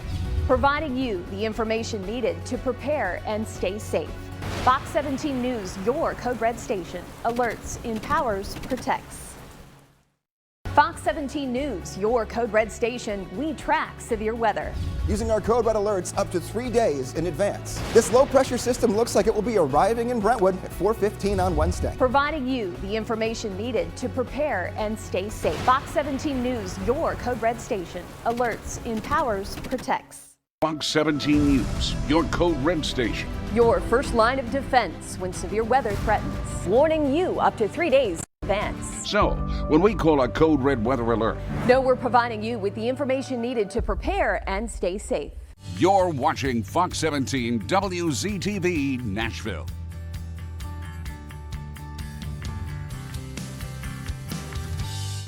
The Fox 17 Code Red weather app, your first line of defense when severe weather threatens. Download the Fox 17 News Code Red weather app now. You're watching Fox 17 WZTV Nashville.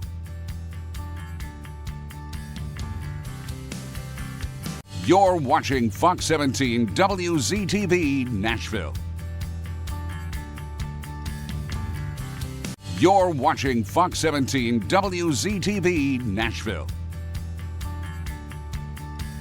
You're watching Fox 17 WZTV Nashville.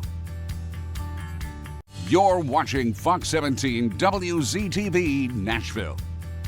You're watching Fox 17 WZTV Nashville. Fox 17 News, your Code Red station. We track severe weather. Using our Code Red alerts up to 3 days in advance. Warning you to weather that will impact your life. Our forecast pinpoint a storm's path, showing when it will hit your neighborhood. That's where we are today. This low pressure system looks like it will be arriving in Brentwood at 4:15 on Wednesday. Providing you the information needed to prepare and stay safe. Fox 17 News, your Code Red station. Alerts, empowers, protects. Fox 17 News, your Code Red station. We track severe weather. Using our Code Red alerts up to 3 days in advance. This low pressure system looks like it will be arriving in Brentwood at 4:15 on Wednesday. Providing you the information needed to prepare and stay safe. Fox 17 News, your Code Red station. Alerts, empowers, protects. Fox 17 News, your Code Red station. Your first line of defense when severe weather threatens. Warning you up to 3 days in advance. So, when we call a Code Red weather alert, know we're providing you with the information needed to prepare and stay safe. you're watching Fox 17 WZTV Nashville.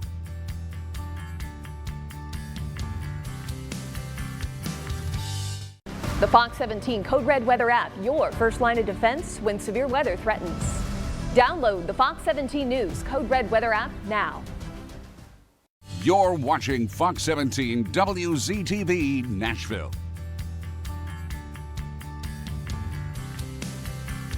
You're watching Fox 17 WZTV Nashville.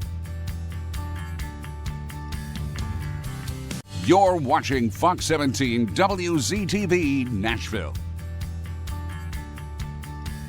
You're watching Fox 17 Weather. Using our Code Red alerts up to 3 days in advance. Warning you to weather that will impact your life. Our forecast pinpoint a storm's path, showing when it will hit your neighborhood. That's where we already are. This low pressure system looks like it will be arriving in Brentwood at 4:15 on Wednesday. Providing you the information needed to prepare and stay safe. Fox 17 News, your Code Red station. Alerts, empowers, protects. Fox 17 News, your Code Red station. We track severe weather. Using our Code Red alerts up to 3 days in advance. This low pressure system looks like it will be arriving in Brentwood at 4:15 on Wednesday. Providing you the information needed to prepare and stay safe. Fox 17 News, your Code Red station. Alerts, empowers, protects. Fox 17 News, your Code Red station. Your first line of defense when severe weather threatens. Warning you up to 3 days in advance. So, when we call a Code Red weather alert, know we're providing you with the information needed to prepare and stay safe. you're watching Fox 17 WZTV Nashville.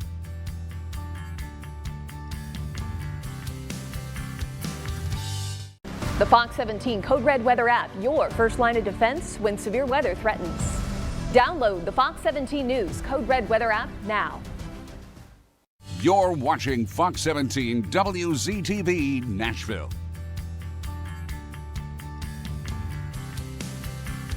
You're watching Fox 17 WZTV Nashville. You're watching Fox 17 WZTV Nashville. You're watching Fox 17 WZTV Nashville. You're watching Fox 17 WZTV Nashville. You're watching Fox 17 WZTV Nashville.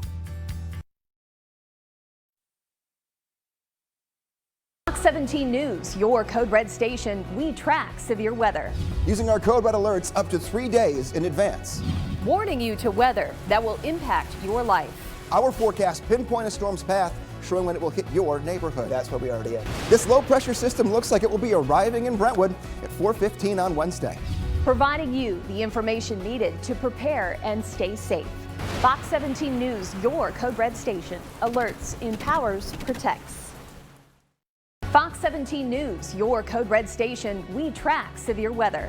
Using our Code Red alerts up to 3 days in advance. This low pressure system looks like it will be arriving in Brentwood at 4:15 on Wednesday. Providing you the information needed to prepare and stay safe. Fox 17 News, your Code Red station. Alerts, empowers, protects. Fox 17 News, your Code Red station. Your first line of defense when severe weather threatens. Warning you up to 3 days in advance. So, when we call a Code Red weather alert, know we're providing you with the information needed to prepare and stay safe. you're watching Fox 17 WZTV Nashville.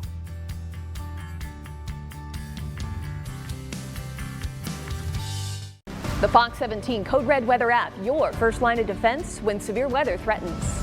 Download the Fox 17 News Code Red Weather app now. You're watching Fox 17 WZTV Nashville.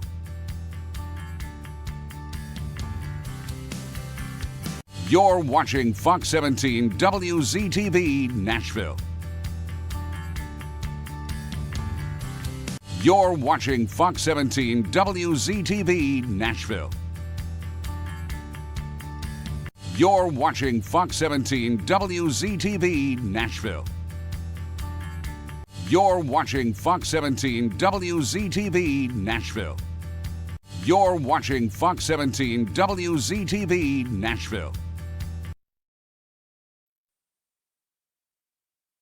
Fox 17 News, your Code Red station. We track severe weather. Using our Code Red alerts up to 3 days in advance. Warning you to weather that will impact your life. Our forecast pinpoint a storm's path, showing when it will hit your neighborhood. That's where we already are. This low pressure system looks like it will be arriving in Brentwood at 4:15 on Wednesday. Providing you the information needed to prepare and stay safe. Fox 17 News, your Code Red station. Alerts, empowers, protects. Fox 17 News, your Code Red station. We track severe weather. Using our Code Red alerts up to 3 days in advance. This low pressure system looks like it will be arriving in Brentwood at 4:15 on Wednesday. Providing you the information needed to prepare and stay safe. Fox 17 News, your Code Red station. Alerts, empowers, protects. Fox 17 News, your Code Red station. Your first line of defense when severe weather threatens. Warning you up to 3 days in advance. So, when we call a Code Red weather alert, know we're providing you with the information needed to prepare and stay safe. you're watching Fox 17 WZTV Nashville.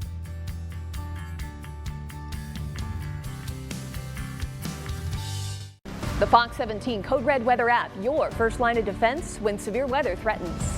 Download the Fox 17 News Code Red Weather app now. You're watching Fox 17 WZTV Nashville. Is sometimes $2 to $4 more than a dozen white eggs. You're watching Fox 17 News This Morning, your Code Red station. We're waking up in a Code Red weather alert. Showers and storms out there for right now. Don't worry about those. We'll plan them. We'll track you through them. But it's Tuesday into Wednesday where severe weather could be in the forecast. And right now on Fox 17 News This Morning, we take you to the scene of an overnight shooting in Nashville that's left 3 people hurt. A fire in North Nashville leaves a family without their home. Coming up, I'll show you more of the damage and tell you what we know so far. A lot to get to, but first we do want to say thank you for joining us here on a Monday morning for Fox 17 News. I'm Erica Glover. And I'm Jennifer Waddell. Let's get straight to our headlines for the morning. Downtown Broadway looking wet as the rain and the storms have moved through our area.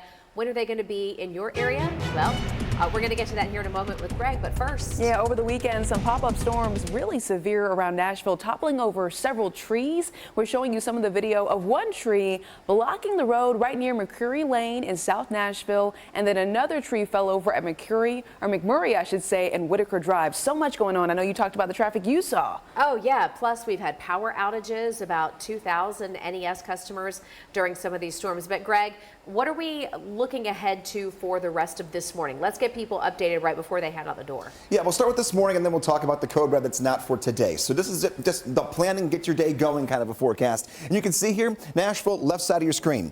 We're seeing things die down for right now. So we have thunder and lightning to the east of Nashville, moving away from downtown. If you see any flashes off on the horizon to the east, don't worry about those. Everything pulling this way. Gallatin, nice rainfall coming down for you guys right now. A couple booms of some thunder, no severe weather overnight into this morning, but like this could be a nuisance here for many spots. We're finally getting the sun up here though, which will help us out in the coming hours. McMinnville all the way down. We'll talk about Tullahoma moving through Winchester and Fayetteville. These little clusters of storms are going to continue for the next 2 to 3 hours. Here's an area I'm watching that I like though. Look at Nashville on off toward the west. Nothing really happening. So we'll get at least a good hour and a half of maybe a sprinkle at best in the Nashville area unless something were to drastically change, and I don't see that happening. So we're drying out a little bit. Now it's becoming mainly an east of 65 emphasis and then through southern Kentucky. We are going to be in Code Red for tomorrow and Wednesday. That'll be the entire focus as we go into our Code Red forecast in about 10 minutes. Steer clear traffic. Let's get you to the latest crash we've just picked up.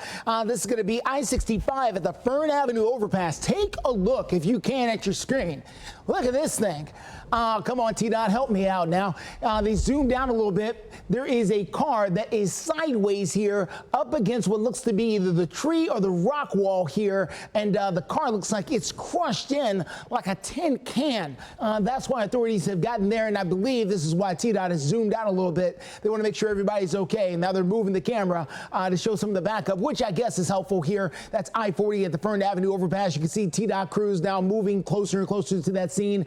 This is the Fern Avenue overpass. I've stood on this overpass many times reporting traffic, pointing back towards the interstate so you can see it there for yourself. Let's see if they maneuver around right here. There we go. There we go. You can see it there for yourself, the damage caused by that. This is going northbound, coming out of the city towards Madison, so heads up in that area. We're also following one more crash. That's on I-65 at Briley Parkway here. This is also going north. None of this is coming in. This is all going out. So heads up in this area. You want to use Briley Parkway to steer clear while they continue to deal with a tractor trailer and several cars involved in this crash. There's another one we just picked up. We can't show it to you yet, but it's on Vietnam Vets at Conference Drive. There's a crash that's blocking one lane in that area. We'll get to that coming up soon.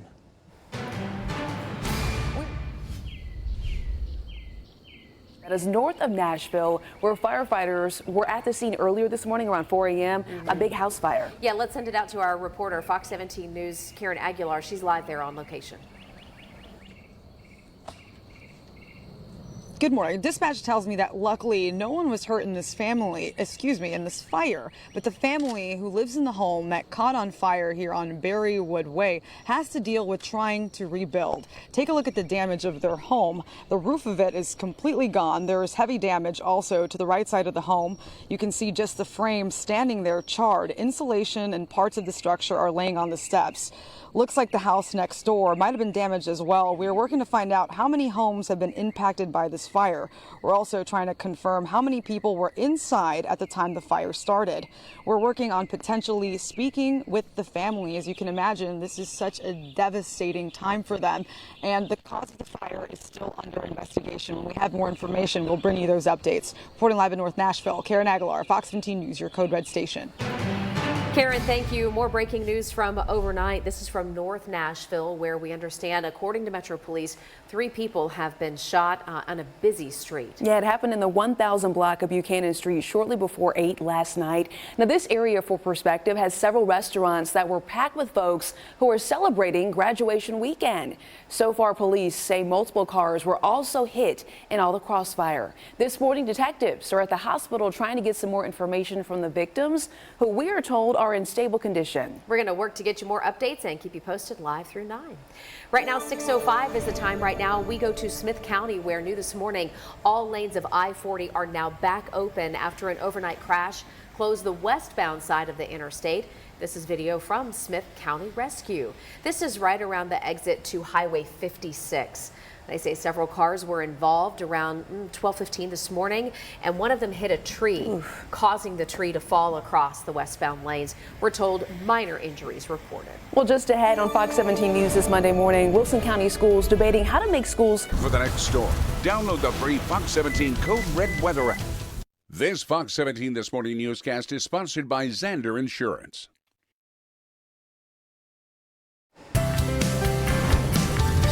6:08 is the time. Coming to a Wilson County school near you, there could be a brand new weapons detection system being installed. Now, the goal is to stop school violence before it begins by stopping certain weapons from coming into the school. Now, the weapons detection system is just a pilot program, so it won't be set up in all the schools at the same time. They'll move it around to several. But school leaders believe it could catch some students by surprise. And we don't mean the ones bringing in weapons. We mean the ones bringing in school supplies, because it could stop some of those too. We've talked about, do we need to go to clear backpacks? Do we need to limit what teachers put on their supply list? So instead of having students take all of these items out of their backpack, do we really need 3-ring binders and spiral notebooks? Can we not just have paper folders and loose leaf paper and composition notebooks that do not have metal and wire and those kinds of things? That will definitely help with the number of alerts, because every time that a student walks through there with those items and that alarm goes off, somebody's got to search the backpack. Searching the backpack takes time. Now, they've made no determination on exactly what school students will and won't be allowed to bring. That's conversation will be happening for sure coming up this summer. Also coming up, another method of school security is making sure that teachers can bring guns to school. Well, that's a non-starter for the school director in Wilson County. He's going to explain himself coming up here in our 7 o'clock hour.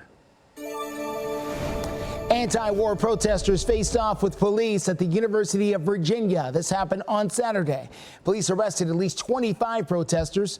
Protesters there on campus have been largely peaceful until Saturday morning when officers showed up in riot gear.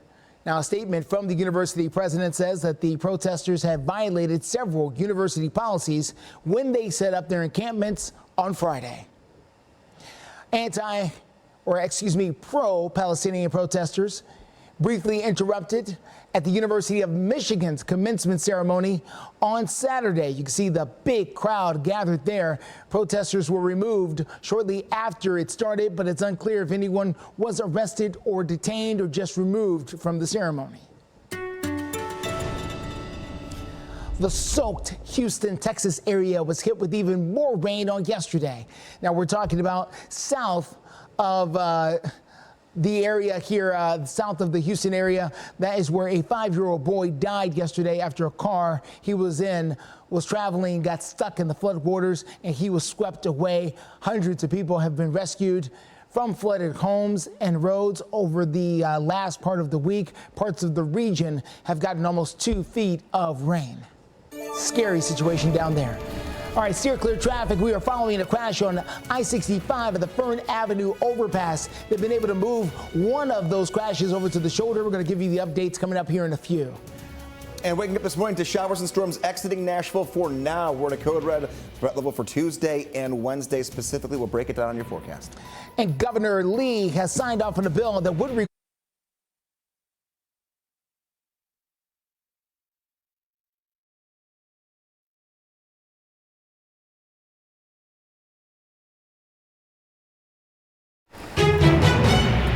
Right now, Fox 17 News, we are in a code red weather alert showing you a soggy start to our Monday morning with the showers over in Metro Center. We also been tracking lightning and thunderstorms out there and how it's impacting your commute to work. We're going to have your full forecast and how to get you ready for Tuesday and Wednesday and possibly Thursday in a couple of minutes.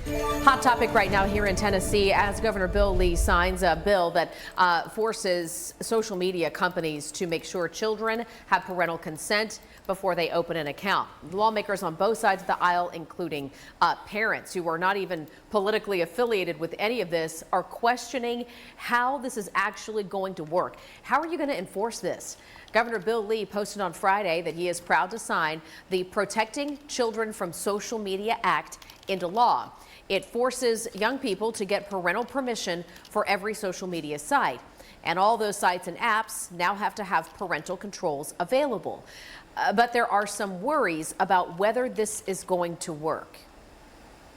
My 15-year-old will open up a TikTok account and it needs to be verified. And my 16-year-old said, yep, I'm your mama, I'll do it. And they put in the information that's my mom and they verify. Yeah, I mean, how, again, this goes to the point of how do you enforce this? There are also concerns that the bill leaves the specifics of proving that a child has parental permission up to the tech companies themselves. And would they ever even do that? A member of the governor's team says the bill purposefully leaves the logistics up to the tech companies, partly because they were worried about lawsuits. 5 other states have passed similar legislation. 4 of them are now facing lawsuits by social media companies.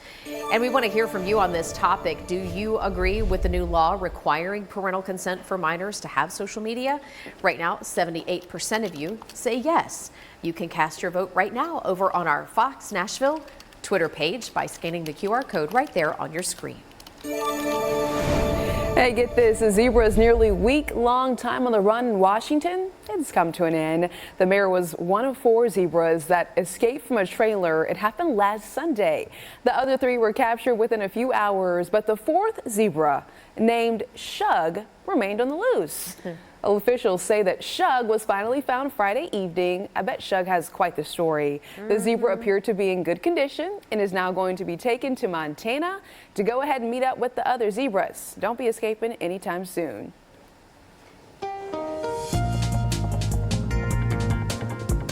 Time right now for Steer Clear traffic at 6:16. We've got several messes to get to. Let's begin with this one. I-65 at Fern Avenue. Yeah, I-65 at Fern Avenue at the overpass there as you make that drive into town. As you can see, traffic there moving along despite the fact that we do have a bit of a slowdown involving a crash here right on the shoulder of the road. You can see the truck there right in front of them, though. There is a crash on the shoulder where authorities continue to work. So that's one of 3 crashes we're following right now. Again, this is coming out of Nashville going towards Madison. Here's a look at I-65 at Briley, also coming out of that area there. We do have several cars on the shoulder of the road. At one point, we had 5 lanes of traffic blocked. So we're glad to see those lanes reopened. Again, this is going north, coming out of Nashville, going towards Madison. That's where we've got this. We're also dealing with the crash. This is Vietnam Veterans Boulevard and Conference Drive here in Sumner County. As you make that drive into town, this crash at one point was up against a barrier blocking one lane. They've been able to move it over to the shoulder. So, in short, 3 accidents. At one point, they were all blocking lanes. They've now gotten them all to the shoulder, so they are causing less problems, but it just goes to show the kind of traffic conditions you could be facing as the roads are extremely wet here on this Monday morning.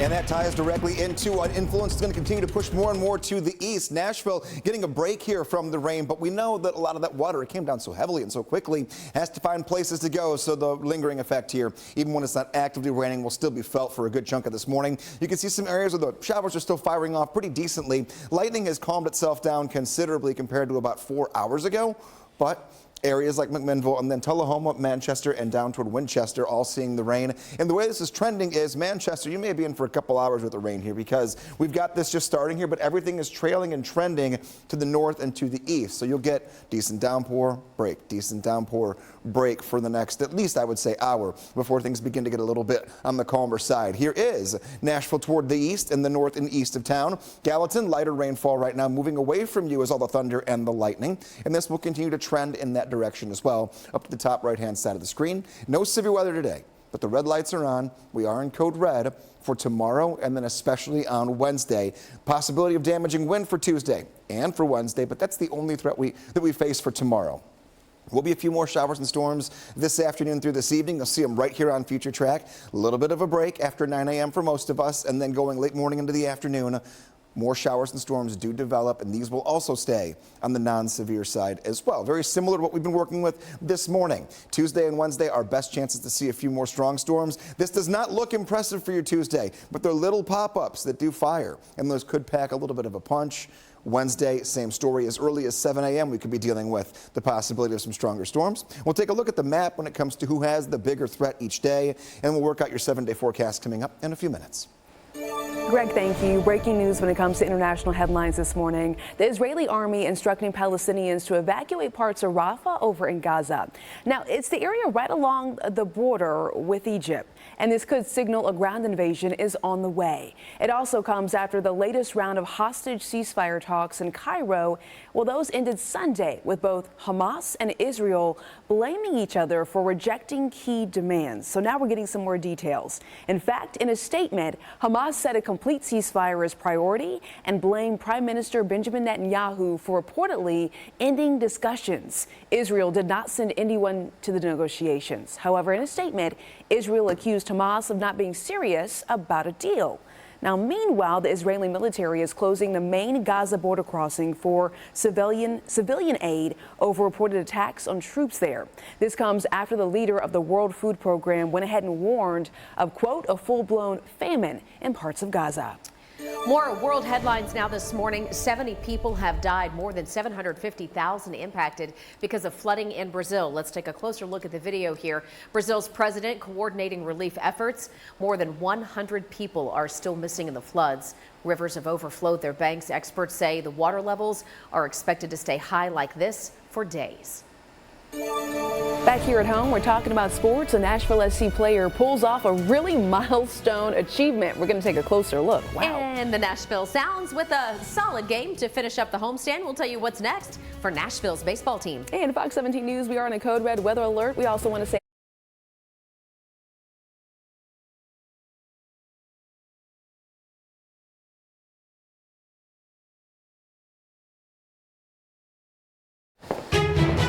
good morning and welcome back into Fox 17 News this morning. Very busy start to this Monday. Lots of rain and a lot of storms for folks as well as you're turning off that alarm and getting ready for work or for the school day. I know school year is starting to wind down for so many families. Just a few weeks left for most folks. First bell this morning by the time you get the kids out the door or on the bus and to school, 69 degrees, and you can see the chance for some thunderstorms, and the same thing after school today. So if we've got, playoff or district games for your child's sport, just know you could be in a rain delay or having to maybe do some shifting on the schedules. 80 degrees though, very warm with those thunderstorms after school today. Greg's going to join us again in just a couple of minutes to get more details on our code red weather alert that's going to impact us later this week. Steer clear traffic takes us to I-65 at the I-24 junction there on the north side of town. That's where we are dealing with the crash there. Looks like a car has nearly left the road. It's up against the guardrail.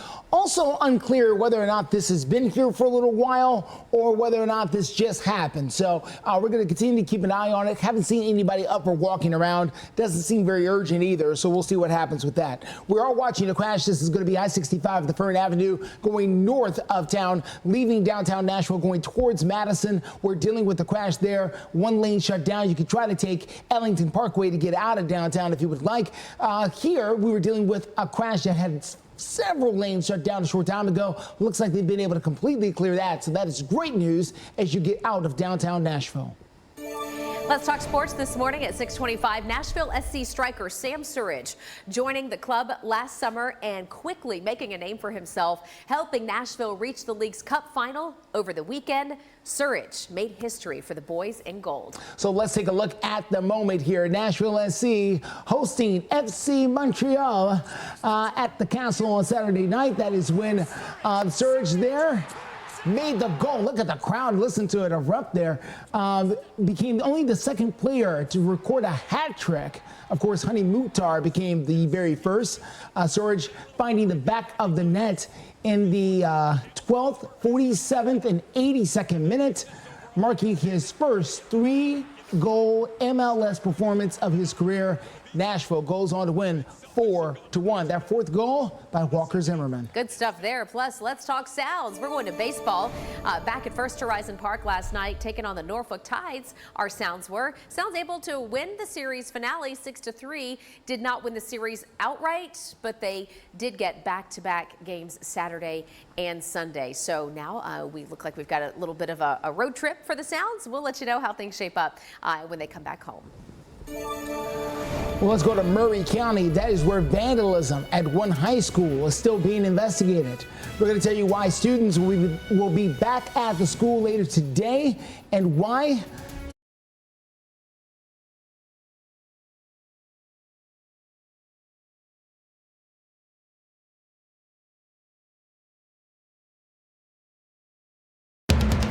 You're watching Fox 17 News This Morning, your Code Red station.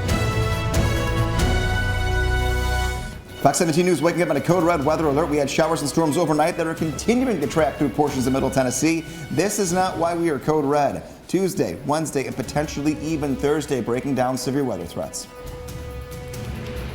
And now on Fox 17 News this Monday morning, a fire that broke out overnight right here, damaging a home north of Nashville. We'll tell you what investigators know so far. Still dealing with the crash at 65 in Briley. Thought it was clear. It's still there. A couple of lanes blocked off. We'll tell you the best ways to steer clear. All right, Justin, thanks. Good morning to you. Thank you for starting your day with us here on Fox 17 News This Morning. I'm Jennifer Waddell. I'm Erica Glover. We are on a code red weather alert this Monday morning, but it's not necessarily for the showers that you're waking up to right now. Greg Bob is going to join us to explain Tuesday and Wednesday, possibly Thursday, you said. Yes, this is an active pattern that's just going to continue for us. Today is really a non-starter when it comes to any severe weather, but definitely we've seen some lightning and heard a lot of thunder overnight into these first few hours of the morning. And now we're talking about Tuesday and Wednesday. That's why we're code red. Today today is not going to give us any severe weather, but Tuesday starts to begin to build this trend. Damaging wind is possible on Tuesday, late in the day especially. All modes of severe weather are possible on Wednesday. That's the day to kind of buckle up for and watch a little more closely, because that would include flooding, hail, damaging wind potential, and also we cannot rule out the possibility of tornado activity on the radar for Wednesday. So today, no problems aside from just annoyances and nuisance rain and weaker thunderstorms. We're not in a severe weather outlook for today at all. That's why I'm showing it, so we can just kind of confirm here that tomorrow starts this process. North of I-40, a level 2 out of 5. The higher the number, the more storms you will get that could be strong. We go into Wednesday, a level 3 out of 5. In our northern and northwesternmost counties, that means even more widespread thunderstorm activity that could be on the strong to severe side. We'll look at it on Future Track. We'll continue to track what is out there for you this morning and the implications that we'll have to starting your day off and even trying to get home later on today. And the next check of your Code Red forecast in about 8 minutes. Steer clear traffic takes us to the north side. Let's get to I-65 at the Fern Avenue overpass. That's where we're dealing with a crash that has one lane shut down. You can see TDOT on the scene right now, guiding traffic over. It's tougher to see the crash in front of it, but this yellow truck here, indication that it is still there. So it's bringing 3 lanes down to 2, and that's causing problems as you come out of downtown Nashville. Let me show you that. This is going to be I-24 right near Ellington Parkway, as this traffic is going again out of town. This is leaving downtown Nashville going towards Madison, and you see that slow down there as you approach the Fern Avenue overpass. You could try to use Dickerson Pike, which by the way is right below it here. You can use that to get in and around town as well, or Ellington Parkway, which you'll find the exit in and around this area to take that as well. Now we'll continue to follow a crash here at 65 at Briley. A lot of the crash still over here on the shoulder. At one point, several lanes were blocked off, but again, this too is going north, leaving the city going towards Madison. Dickerson Pike is going to be a good way to steer clear of all the drama so far. Justin, thank you. Breaking news this morning from the Mulberry Downs neighborhood. This is north of Nashville. Yeah, we're following a house fire. Firefighters telling us they responded overnight to a home located on Berrywood Way. And you can see this home is destroyed. Thankfully, though, we are told no one was hurt. The cause of the fire is still under investigation. We'll continue updating you both on air and online as more details come in. Operation Crime and Justice right now. We have a former Franklin music producer who has now been convicted of molesting a local teenager who had worked with him. A jury finding Samuel Sylvester guilty of 7 counts of statutory rape and 2 counts of sexual battery. The rape convictions alone could keep the 55-year-old in prison for the rest of his life. Now, an additional case is still pending, and Franklin police do believe there might be more victims. So if you think you were one of those victims, please reach out to Franklin police. We are still working to find out the date for sentencing. It was just right down disgraceful.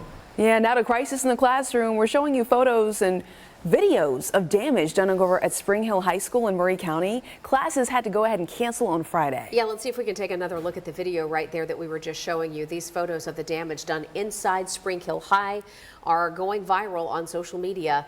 The video shows chairs and desks knocked over, toilet paper throughout the classrooms. School district leaders tell Fox 17 News this is the work of students. Late Thursday night. The damage, though, not as bad as school leaders first thought. Well, a lot of parents, though, speaking out, certainly. An investigation, though, is underway into the students who are responsible. By the way, Murray County Schools says their graduation is going to take place as scheduled. And now let's talk about some Tennessee high school students who are getting big credit here for cracking a 40-year-old cold case involving a potential serial killer. What started as a school project turned into a full-fledged investigation with teenagers right here working to get answers for 6 devastated families. Mr. Campbell gave us a choice whether to go into the textbook or learn and change the world and try and make wrong things right within the world. And I chose that, and everyone else in that class actually chose that. Yeah, this is a story that, by the way, has made headlines for quite some time around the state, but our own Fox 17 News investigator Dennis Ferrier will show us the astonishing way that their work is paying off tonight on Fox 17 News at 9. Well, just ahead here this Monday morning, we're talking about 3 surfers killed in Mexico and how their deaths are now fueling protests regarding safety. A close win that breaks a record. More on last night's NASCAR results. And coming up on Fox 17 News this morning during our 7 o'clock hour, a family frustrated with the Department of Children's Service. When you need a fighter, you need us. Morgan & Morgan, America's largest injury law firm. You are backing up a mega superstar. T-Pain. With the semifinals on the line, any tour would hire you. Does a dancer upstage the star? All due respect to Mr. Payne, you were the absolute standout. Tonight at 8 on Fox 17. Play Mother's Day Mania for a chance to win a $100 prepaid debit card. Watch Fox 17 this morning and look for the QR code to win or get the question right, and you could win. Complete contest rules at fox17.com. It would get us to severe criteria, and we're not worried about any tornado threats or any flooding. Ponding in some areas for a short amount of time can't be ruled out, though, with how quickly the rain's coming down. Overnight tonight, relatively dry. Tomorrow morning starts off much calmer than this morning, and then the late afternoon and evening hours. We work into a few showers and storms that could even linger into the first few hours of the overnight. And then Wednesday, the even better chance for severe weather. Tomorrow, damaging wind and a few isolated storms can't be ruled out. On Wednesday, anything under the sun when it comes to a code red threat could be there for us. Not a guarantee we get anything, but there will be some of the ingredients we need to have the potential for damaging wind, tornadoes, hail, and even some flooding on Wednesday itself. So, rain gear today at all hours of the day. Have it packed with you and ready to go. And the same story for your Tuesday, Wednesday, and Thursday. Steer clear traffic gets us out to the very latest happening on I-65 at the Fern Avenue overpass. We've got that T-Dot truck there still blocking one lane because of there's a crash up in front of this. This is going northbound, so this is going to be leaving downtown, going towards Madison, towards Trinity Lane there on that north side of town. Let me show you what it's doing to the traffic back behind it. This is going to be 24 Ellington Parkway as you make your way out of downtown. Big slowdowns there, and I imagine is going a lot deeper than just here, probably back towards Shelby and eventually back towards the Silman Evans Bridge. You want to try to take, if you can, Ellington Parkway or Dickerson Pike to try and steer clear of anything happening there as you try to get out of downtown. Here's a look at the drive times right now. Kingston Springs at 29 minutes. We do have a crash we just picked up here at I-40 near McCrory Lane in that area, but it's going west, leaving the city. Murfreesboro, 61 minutes. Hendersonville at 31 minutes there from the north side. 6:40 is the time right now, and headlines here on this Monday morning. The murder of 3 surfers in Mexico now sparking protest. One of those killed is an American. We have brothers from Australia, Callum and Jake Robinson, plus an American surfer named Jack Carter Road, who have now all been identified by their family members. Mexican authorities say the men likely killed during a robbery attempt for their truck tires in the Baja Peninsula. Frustrated surfers and many other community members are now rallying in protest of their deaths and to push Mexican leaders for more safety. We do understand 3 suspects are in custody this morning. Well, in some sports news this morning, the closest finish at a NASCAR race in history has now caused some big things to be seen there on social media. This is at the Kansas Speedway. Let's take a look at Kyle Larson right behind Chris Boucher. Take a look as they bounce off each other and then they cross the finish line at the same time. Photo finish. Ooh, who came in first? Was Larson by 0.001 second.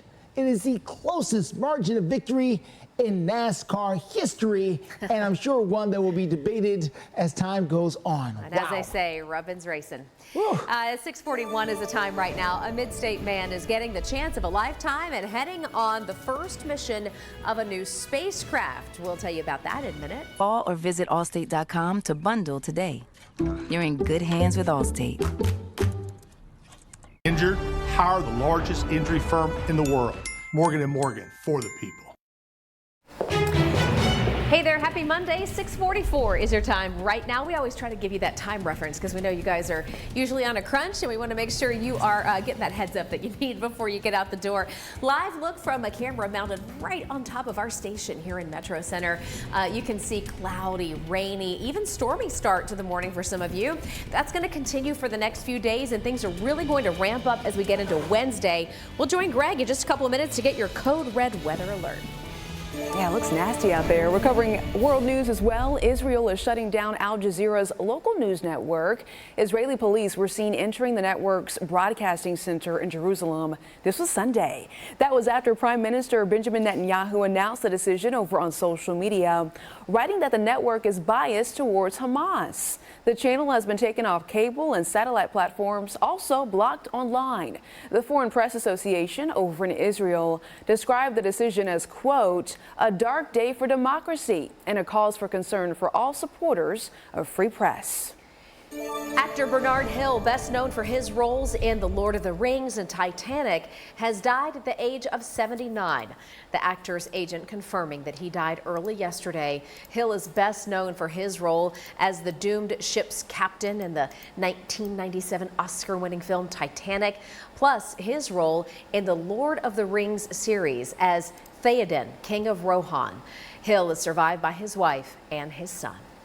Well, happening today, an astronaut from Mount Juliet is going to blast off to the International Space Station.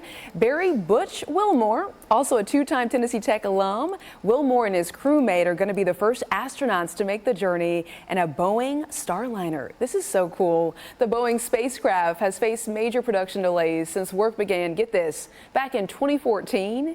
And it cost more than $1 billion to develop. It's been a while, 2014. Well, the launch from Cape Canaveral is set for 9:34 p.m. Central Time. If Starliner's mission is a success, then the vehicle can make regular flights to the space station in the future. Let's take a look at some new information coming in this morning after all the wicked weather we've seen the last month or so. The tornado count for April is in, and the U.S. now has seen the second highest month on record when it comes to tornadoes. According to the National Weather Service, the U.S. had at least 300 tornadoes in April, more than 100 just in the last week. On average, we would typically see about 182 tornadoes during the month of April. The National Weather Service says April is typically also the third most active severe weather and tornado month of the year.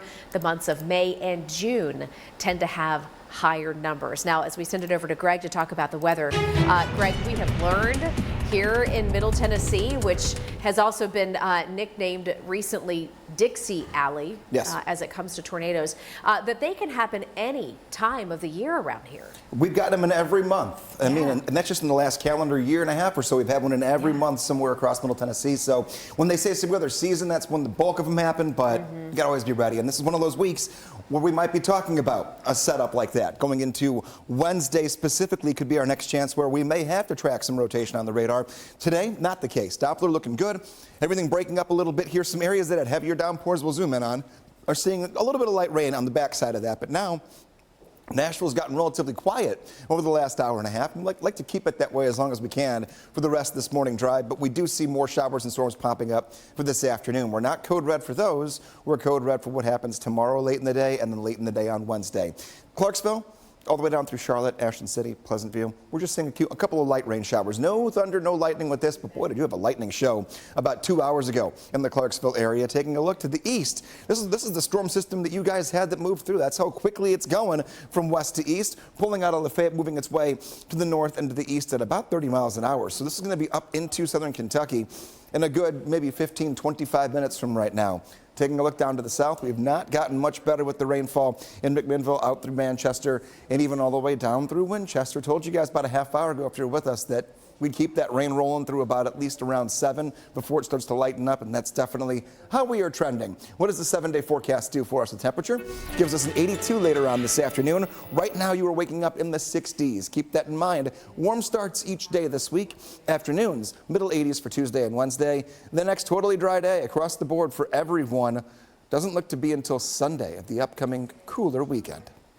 Weather Window, presented by the National Weather Desk. This dusting of snow at Utah's state capitol Sunday made it look more like winter than the beginning of May. Salt Lake City is under a winter storm warning until Tuesday. Only a little snow accumulation is expected, if any at all.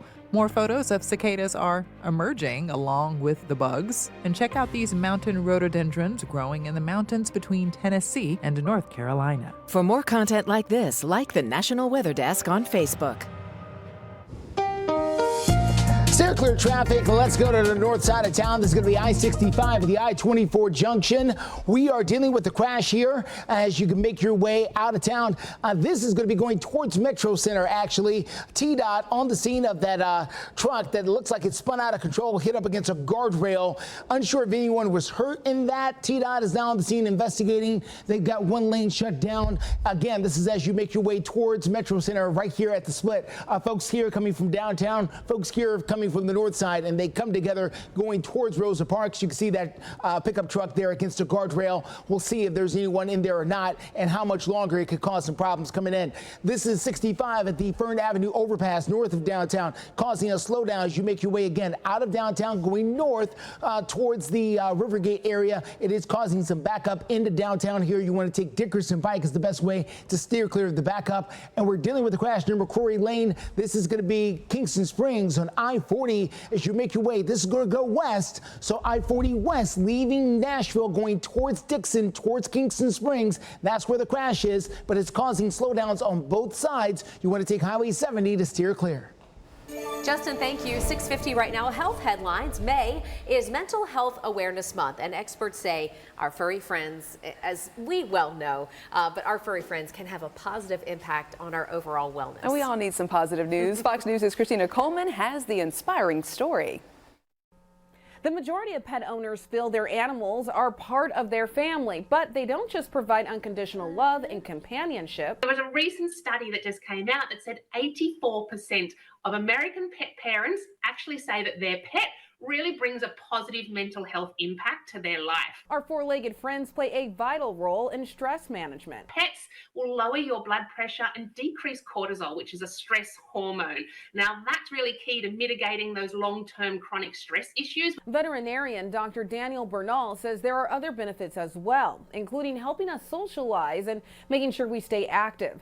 Statistics show dog parents walk about 22 more minutes per day than non-pet owners. That's great for your physical well-being, but it's also really important to your brain function, your self-esteem, and of course your overall well-being. But that's key not only for mild stress, but also for depression and post-traumatic stress disease.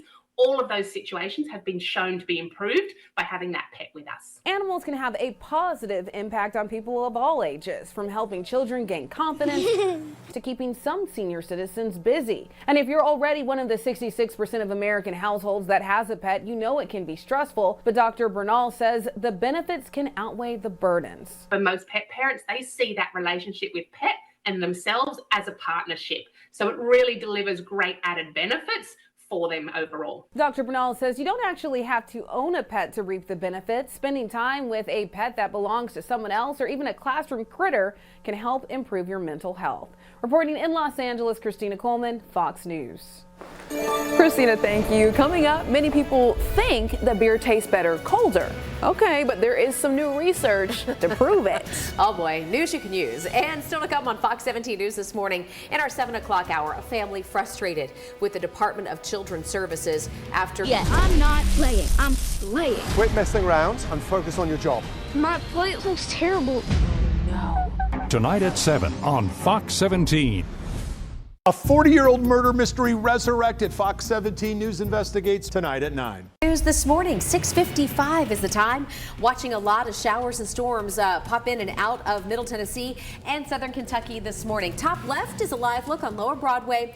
In case you missed it, the Preds are done for the season. Ouch. Yeah, they lost yet another home matchup in the playoffs. So they're done for the season, but hey, we got a lot more coming. Think CMA Fest. Yes. CMA Fest is in a month. I cannot here believe that. In Nashville. So we'll be counting down to that, plus a live look on the bottom right of the clouds over downtown Nashville to kick off your Monday. It looks like the sun is trying to peek out. Hey, we have some good news in your community. Take a look at your screen right now. The Nashville Humane Association is full of rescue cats and kittens, and they asked for help with some food and supplies that they needed in Nashville. Y'all certainly stepped up. The Humane Association taking to social media to show the big stacks of boxes of donations that poured in. The Nashville Humane Association and those kittens, this morning, they're thanking the community for their generosity. And here we are, 6:56, taking a look at that Code Red forecast, not for today, but for tomorrow and Wednesday. 2 rounds of possible strong to severe thunderstorms. Now, we do have our fair share of activity this morning, and we will have a few more showers and storms later today. 82 degrees is the high temperature, but these are not going to be severe, so we're not Code Red for today. This is the 24-hour heads up to tomorrow. Sun sets at 7:39. We might squeeze in a little sunshine here on and off today, but mainly have to worry about the thunderstorm activity this afternoon that could make things a little more inconvenient. Taking a look at the upcoming weekend outlook, 74 degrees on Saturday, so a touch cooler, 76 on Sunday. Maybe a shower or storm early in the day on Saturday. Most of that day is going to be on the comfortable side, and on the dry side, sunny for Saturday. That is going to be our next day where we are dry and sunny across the board. It's going to take us almost a full week to work out of this active pattern that we are stuck in. So again, this morning, a few showers and storms that are out there that are breaking up and tracking away. Then late morning into the afternoon, another round will make their way in as well. How do you track that? Scan the QR code right there on your screen, the Fox 17 Code Red weather app, and you'll be good to go. That'll also help you out with any severe weather alerts, strictly for the county that you're in. When that alert goes off, we'll talk much more about timing as we go into the 7 o'clock half hour. All right, speaking of timing, we always try to help you time when is the best time to leave in the morning. In steer clear traffic, good news, the crash that was right here at I-65 at Fern Avenue has now cleared. So you don't need any extra time in this part of town. This is north of downtown Nashville. Unfortunately, though, we still have a backup along I-65 near where it intersects with 2440 Trinity Lane. So I would say give yourself just a couple of extra minutes to navigate that. Also, we got a big problem on I-40. It looks like this might have just popped up. We don't have eyes on it yet, but we're going to get more details on a crash. We're getting reports from TDOT, a multi-car crash out near Kingston Springs, and it looks like it may be inbound. Let me double check. This is going to be, maybe outbound from Nashville, but it's causing a big backup inbound. So heads up, if you are in Dickson or Kingston Springs this morning, we've got a crash on I-40 before you get to Bellevue. We'll get a detail on that plus detours in our 7 o'clock hour. Well, hey, this Sunday is Mother's Day, and we do want to make sure you know how to play our Fox 17 News Mother's Day Mania contest to win some extra money for Mom. So grab your phone right now. It's probably already in your hands anyway. Scan the QR code right here on your screen for your chance to win the $100 prepaid debit card. And if you get the question right, you could also be eligible to win the weekly $5,000 prize. So listen, if you want to read more about this particular contest, go to fox17.com/contest. And if you want to just easily go ahead and enter this, scan the QR code right here on your screen. We joked just a minute ago, this is the real news that you can use. It's no secret that beer lovers typically prefer their favorite beer cold, but now researchers are learning that cool conditions do change a beer's flavor.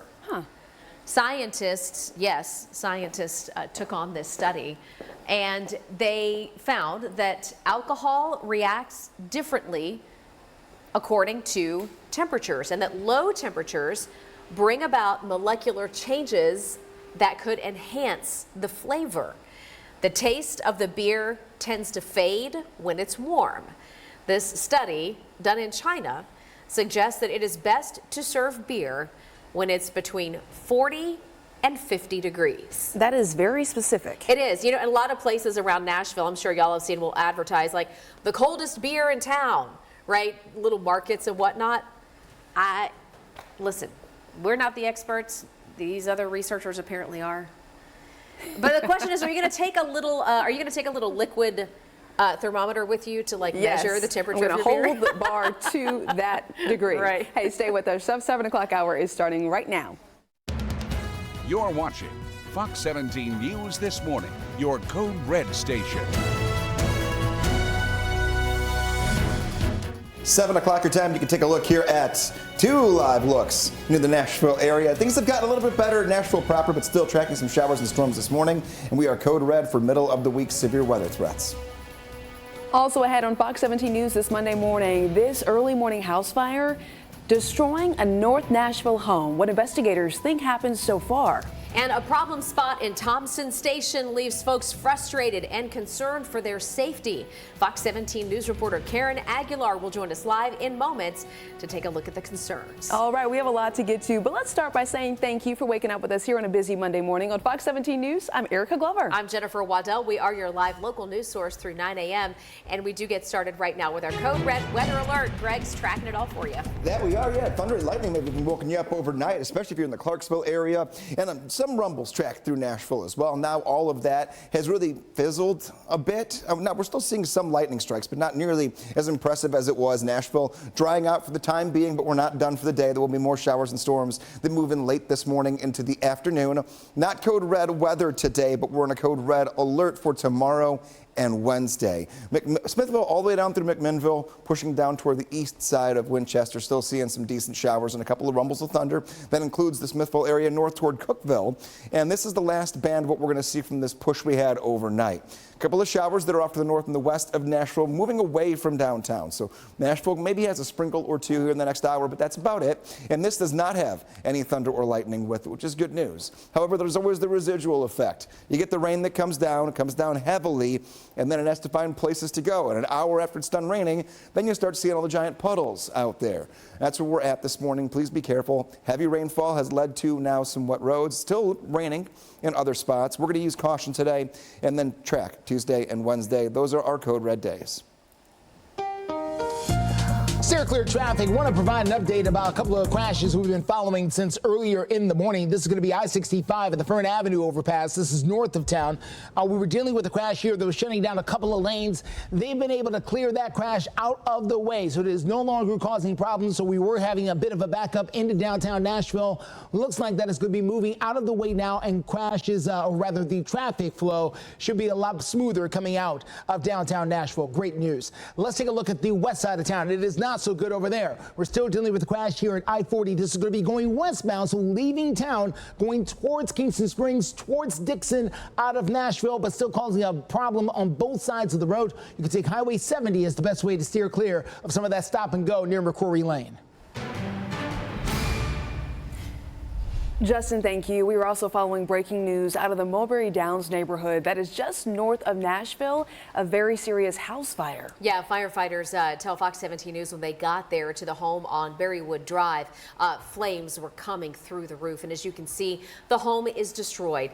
The good news here, nobody is hurt. I know the video is kind of dark, but this was earlier this morning when there weren't a lot of lights, and you can see the fire crews working with their flashlights trying to get around. So no injuries. Cause of the fire still under investigation. We will be updating you both on air and online as we learn more. We're also getting updates on a North Nashville shooting, and new this Monday. We understand 3 people are now recovering after a shooting in North Nashville. It happened Sunday evening. So we have some video of what happened. It took place over on Buchanan Street shortly before 8 o'clock p.m. The area is where several restaurants were packed with folks who were celebrating graduation weekend. So far, Metro Police tell us that in addition to the 3 people being shot, a lot of cars also got hit. So detectives are at the hospital trying to get information from the victims. And there's the video from the scene here. You can see Buchanan Street blocked off there with police tape. As we get more updates from police, including how those 3 people are doing, we'll bring them to you here live through 9.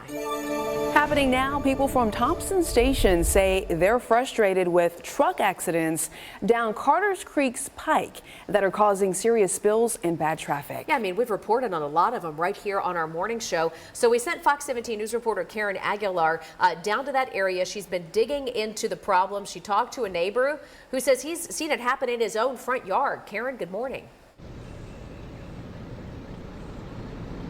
That's right. He has seen it happen in his own front yard. Alfredo Malatesta tells me that he is sick of trucks taking a shortcut down Carter's Creek Pike. You can actually see that right behind me that there is a curve there that he calls dangerous. He says it's crumbling and that trucks are flipping over it. He says one truck even spilled diesel on his front lawn. He says this happened as recently as Thursday. Take a look. You can see the large truck on its side and the diesel was spewing onto the grass, which he says is very dangerous. He also says the trucks turning over creates unsafe conditions for commuters and is worried about school buses that carry children doing that same turn. He says it's not the only time he's experienced a truck or car overturning. He says it's been multiple times in the last 7 years. He says the last truck that overturned was just 6 months ago, and he says enough is enough and he wants more to be done. It feels like a cursed property over here on Carter's Creek Pike. Every time that these accidents happen, what's interesting to me is how, there'll be 50 different trucks out in front of my house for 8 to 10 hours trying to fix this issue. Never once does anybody from any of these different bureaus come and knock on my door and say, hey, we're so sorry that Currently, we're trying to pull the numbers on how many accidents have actually been down this road. We've reached out to TDOT to see what they're doing about this. We've also reached out to TOSHA to figure out how many incidents they've responded to that could create dangerous, hazardous situations, and we haven't heard back yet. Reporting live in Thompson Station, Karen Aguilar, Fox 17 News, your Code Red station. Karen, thank you so much for that update there. Wilson County schools are debating how to make schools safer. Why weapons detection is on the officials' minds there. And this morning, in case you missed it, or maybe you're just now waking up with us, good morning to you. We do have a code red weather alert in effect for the good part of the week. In fact, we're tracking storms today, tomorrow, and Wednesday is the day we're keeping a real close eye. Moisture in their crawl space. But don't worry, we got this. At AFS, we'll do a home inspection for free. This Fox 17 This Morning newscast is sponsored by Tennessee Home Buyers. 7:09 is the time. Welcome back to Fox 17 News this morning. We are in a code red weather alert. That sky up above, there's no need for a code red. That looks okay. It's what's coming up here on Tuesday into Wednesday. That's the need for the code red. Greg Bobus will have the very latest on this ever-changing forecast coming up here in the next few minutes. Before we get to Greg, I want to tell you about something happening over in Wilson County. Tennessee teachers and staff members now have the ability to bring guns to school. But there are lots of conditions, though. They will need the approval of the sheriff's department or the chief of police. They will also need the approval of the principal. They will also need the approval of the director of schools. Now, the Wilson County director of schools says he will not be approving any teachers or staff members to carry guns inside of any of his schools outside of school resource officers. He explains his reason why. I've got a lot of thoughts on it. I do understand the purpose. If I was where I didn't have an SRO program, I'm sure I'd be looking at something to provide safety. But I am more than happy with our SR program and know what's going on with our sheriff and what he's willing to do to provide safety for our kids. So I just want to go ahead and get that out there. There's a lot of people. I have communicated that to I think most of y'all individually, and some parents have reached out, some teachers, and I've communicated with them. I'm not willing to do that. And will not do that at this point in time. I see no need for that here. Well, coming up, we're going to tell you about the rollout of a brand new weapons detection system there in Wilson County and why it could impact school supplies that students could bring to school. Your voice, your vote. We're just 6 months out from the presidential election coming up in the month of November. And the stage is now set for a rematch between former President Donald Trump and the current president of the United States, Joe Biden. They will face off in the first presidential contest in 112 years, where both a current and former president will both be competing for the White House. So we wanted to ask, what do you think about this? Who is more likely to get your vote coming up here in November? With around 2,600 votes so far, 78% of those voting say they will be voting for former President Trump. 21% say they will be voting for President Biden. If you want to chime in for yourself, you can do so on our Twitter account, our X page. You can find us at Fox Nashville. You can also scan that QR code right there on the side of your screen. And coming up in your Code Red forecast, we're working through some showers and storms this morning, but it's tomorrow and Wednesday that have us in alert mode here. 2 different chances for severe weather that will timeline. And steer clear traffic is a mess west of town. This is going to be I-40 as you approach the Kingston Springs, McCrory Lane area. Big crash that could take you an hour to fight through. I'll explain the best ways to steer clear coming up. Plus a live look from First Horizon. Your kids see that, and they believe they can do the same. Earn unlimited 1.5% cash back on every purchase with the Chase Inc. Business Unlimited card from Chase for Business. Make more of what's yours. Welcome back. 7:14 is the time. Fox 17 News. We are in a code red weather alert, showing you a live look over on Lower Broadway, where the pavement does look wet out there. And yes, some of y'all are waking up to showers. But we were in alert for Tuesday into Wednesday, possibly Thursday. So we're going to tell you the whole timeline, what to watch out for. Our code red meteorologist, he has you covered in a couple of minutes. This morning in a Fox 17 News Investigates, we have a family that is just devastated after they say they took in a couple of young boys. They're frustrated with the Rutherford County system and the Department of Children's Services because the family fostered these two young boys. They say they loved them, but had the boys taken away abruptly. And now that family is concerned about their well-being. Fox 17 News' investigative reporter Amanda Chen sat down with the family, and you're previewing this story.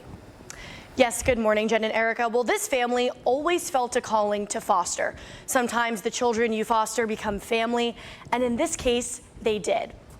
In December of 2022, the Rodriguez family took in 4 children, the oldest being 6. Everyone involved decided the older 2 should be separated, but they kept the younger 2 for almost a year.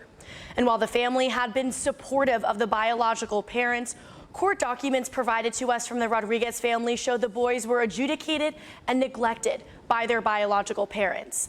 Loving the boys as their own and not seeing any change with the biological parents' behavior, they decided to file a petition for adoption and removal of parental rights. Rodriguez says as soon as they filed, DCS unexpectedly took the boys away from their home. Yeah, that's one thing that we did was we didn't see them as guests in our home. We saw them as our boys. Anything and everything that they needed, you know, we gave it to them. You get to know them and realize that nobody's really cared enough. That nobody's ever read a nighttime story to you, or nobody's ever asked you about your day or any of that. Now, coming up on Fox 17 News at 9 on Wednesday, I'll have the full story, including the response from DCS and why Rodriguez feels his story is an example of why the system as a whole needs to change. For now, reporting live in the studio, I'm Amanda Chen, Fox 17 News, your Code Red station. 7:17, taking a look at a code red weather alert for tomorrow and Wednesday. We're waking up to some showers and storms that have pulled through the Nashville area, and now they're out toward the Cumberland Plateau for the most part. A little lighter rain right along the Kentucky state line and then squeezing down into a few of our communities here in Middle Tennessee, but not a whole lot to worry about for now. We'll get a little break for a few hours later on this morning, and then by around lunchtime, more showers and storms track back in. No severe weather today at any point, but taking a look, still some lightning and thunder here. You get Sparta all the way down through the Winchester area, finally clearing Winchester. We're basically almost out of the viewing area when it comes to the majority of this rain. Cookeville getting a little bit lighter, moving out toward the Crossville area. You've got about another hour worth of some rainfall before things get a little easier to manage. Showers that are north of Nashville going to stay north of Nashville. So now it's just the residual, how much water do we put down?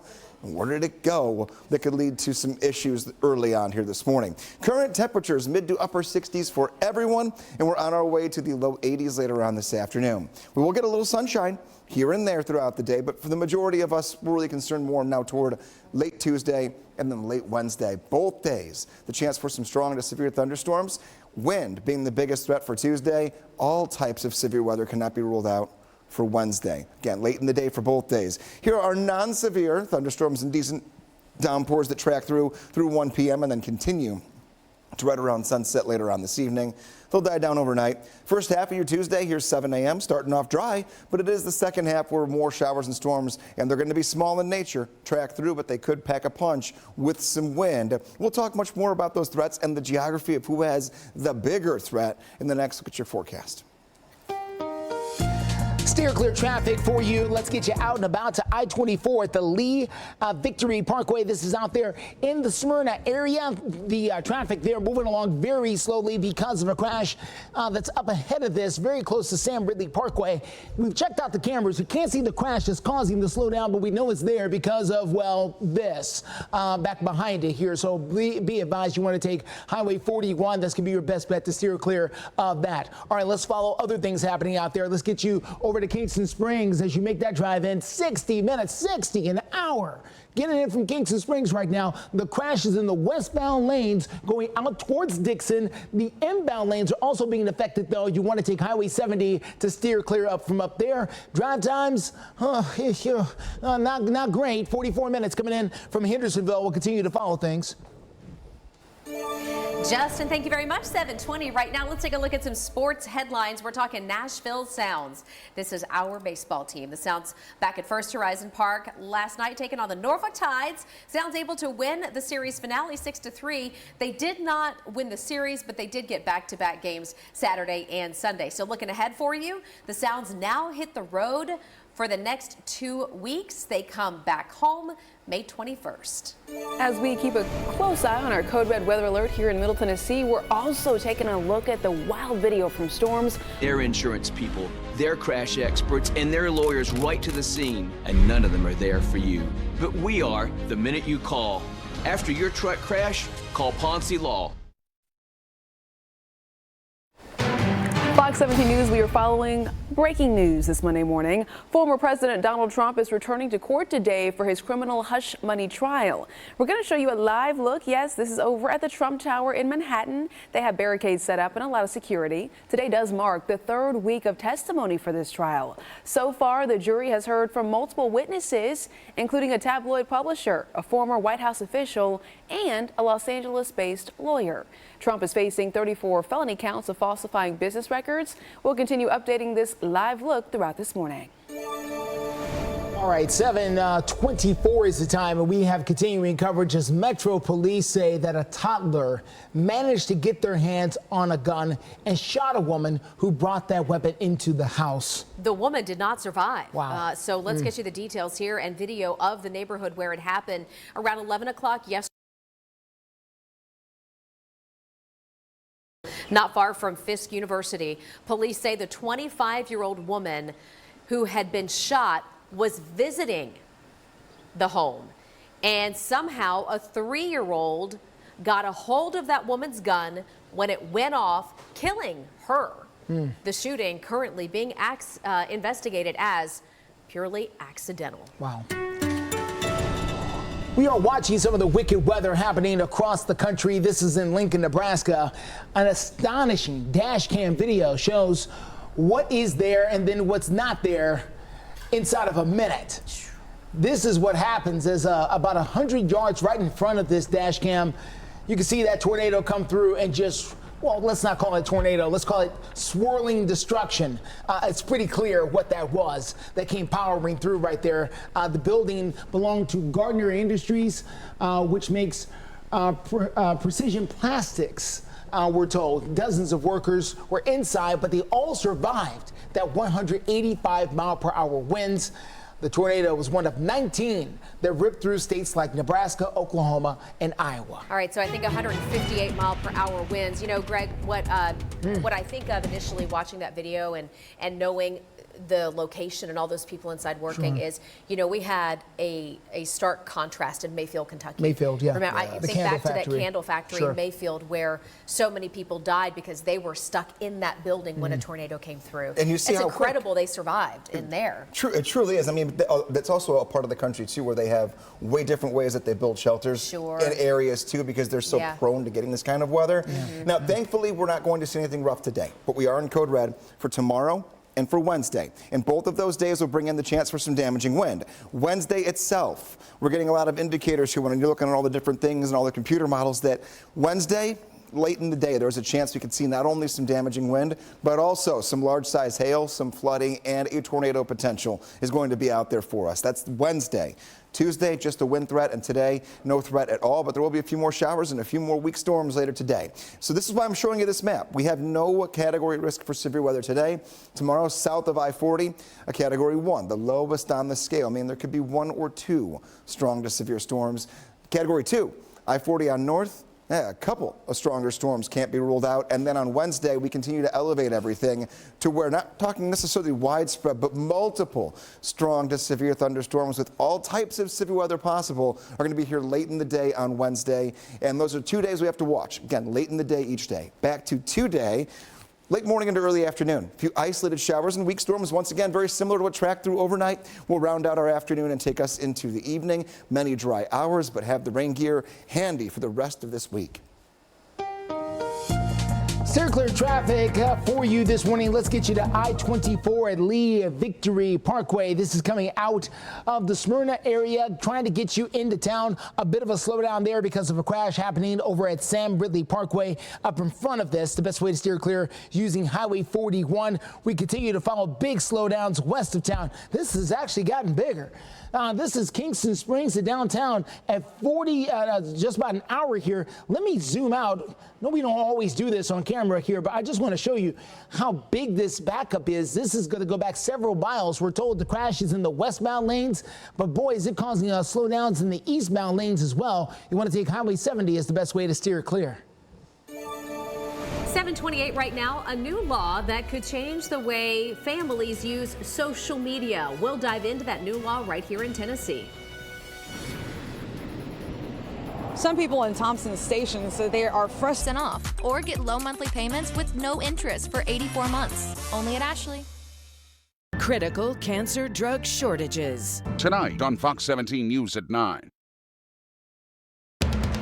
You're watching Fox 17 News This Morning, your Code Red station.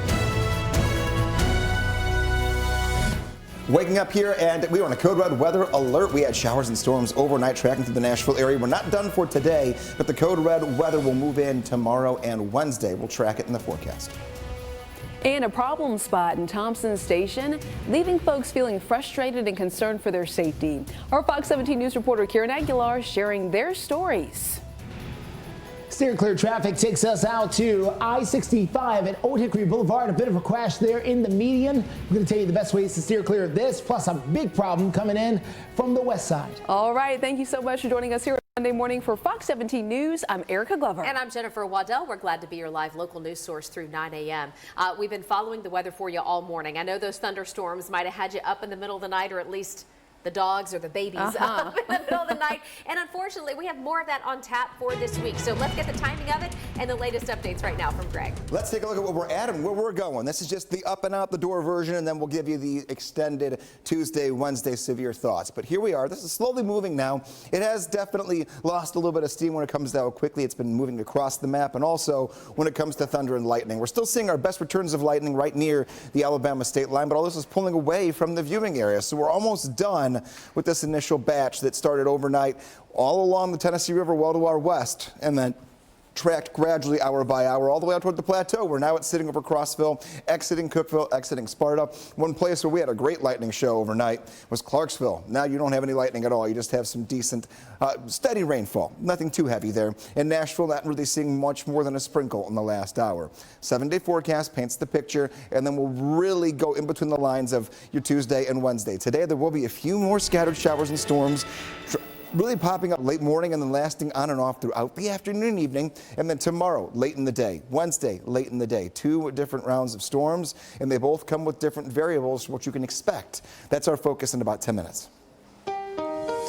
Steer clear traffic takes us out to I-65 at Old Hickory Boulevard. This is over in the north side of town here. You can see, south side. This is going to be 65 OHB down in Brentwood. So as you make your drive in from Williamson County here, we are dealing with a crash there in the median, causing minor delays for you. You can take Franklin Pike. It's a good way to steer clear as you make that drive in from the south side of town. Also still dealing with the crash. We've been dealing with this for hours. I-65 near Briley Parkway in from Madison Madison. This is causing problems for those coming in from the north side out of downtown. Minor delays at best, but this is the big one that we're dealing with, and that is the crash at I-40 near McCrory Lane. You want to take Highway 70 to steer clear because it's causing big tie-ups on both sides of the interstate.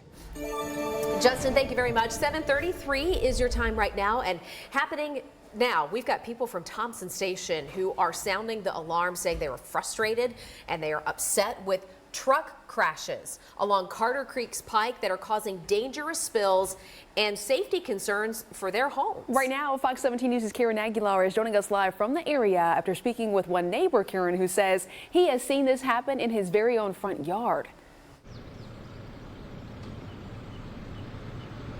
That's right. He has been seeing it happen in his front yard. Alfredo Malatesta tells me that he is sick of trucks taking a shortcut down Carter's Creek Pike behind me, making a turn on that curve that you see that is crumbling. He says trucks are flipping over and spilling chemicals, and says just as recently as Thursday, a truck turned over and spilled diesel onto his front lawn. Take a look. You can see the large truck on its side taking up almost part of the road where I just showed you. Alfredo says the diesel spewed onto the grass, which he says could be dangerous. He also says the trucks turning over creates unsafe conditions for commuters and is worried about school buses that carry children doing that same turn. He says it's not the only time he's experienced a truck or car overturning. It's been multiple times, he says, in the last 7 years. He says the last truck that overturned was just 6 months ago. He says enough is enough and wants more to be done. Nobody came to say, hey, listen, we just want to give you the assurance that, you know, your house isn't going to blow up if somebody throws a cigarette. You know, nothing's going to get contaminated, you know, with your house or, you know, the creek and the wildlife across the road. Currently, we're pulling the numbers, trying to figure out how many accidents have been here on this curve behind me that you've seen. We've also contacted Tosha to see how many times they've responded to hazmat situations in this area. And we've also reached out to TDOT to see what's being done about this, and we haven't heard back yet. Reporting live in Thompson Station, Karen Aguilar, Fox 17 News, your Code Red station. A concern is just the implementation of this.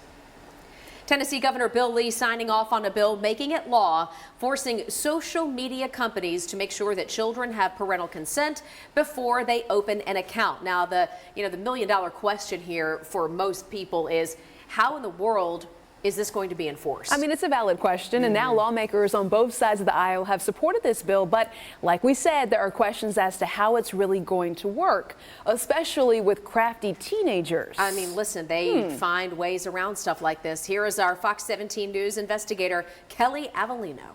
Governor Bill Lee posting Friday that he's proud to sign the Protecting Children from Social Media Act into law.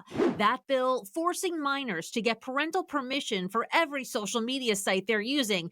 And all those sites and apps must now have parental controls available. It requires that these companies make a genuine effort to verify the age and verify the consent of those parents before they're able to have that account. The state attorney general now able to launch an investigation into a social media site if a parent complains that their child has somehow finagled an unauthorized account. Many Republican and Democratic legislators agree the bill sounds great, but expressed concern that it leaves the specifics and how all this is really going to work up to the tech companies. For instance, how kids and their parents will truly prove their identity, relationship, and age. My 15-year-old will open up a TikTok account and then needs to be verified. And my 16-year-old said, yep, I'm your mama. I'll do it. And they put in the information that's my mom and they verify, right? A member of the governor's team says the bill purposely leaves the logistics up to the tech companies because of ever-changing technology and the fear of a lawsuit. We are seeing in other states where they are being very prescriptive on the companies on how they do it. They're getting sued and it's not standing up in court. The governor's rep saying 5 other states have passed similar legislation, and 4 of them are now facing lawsuits by the social media companies.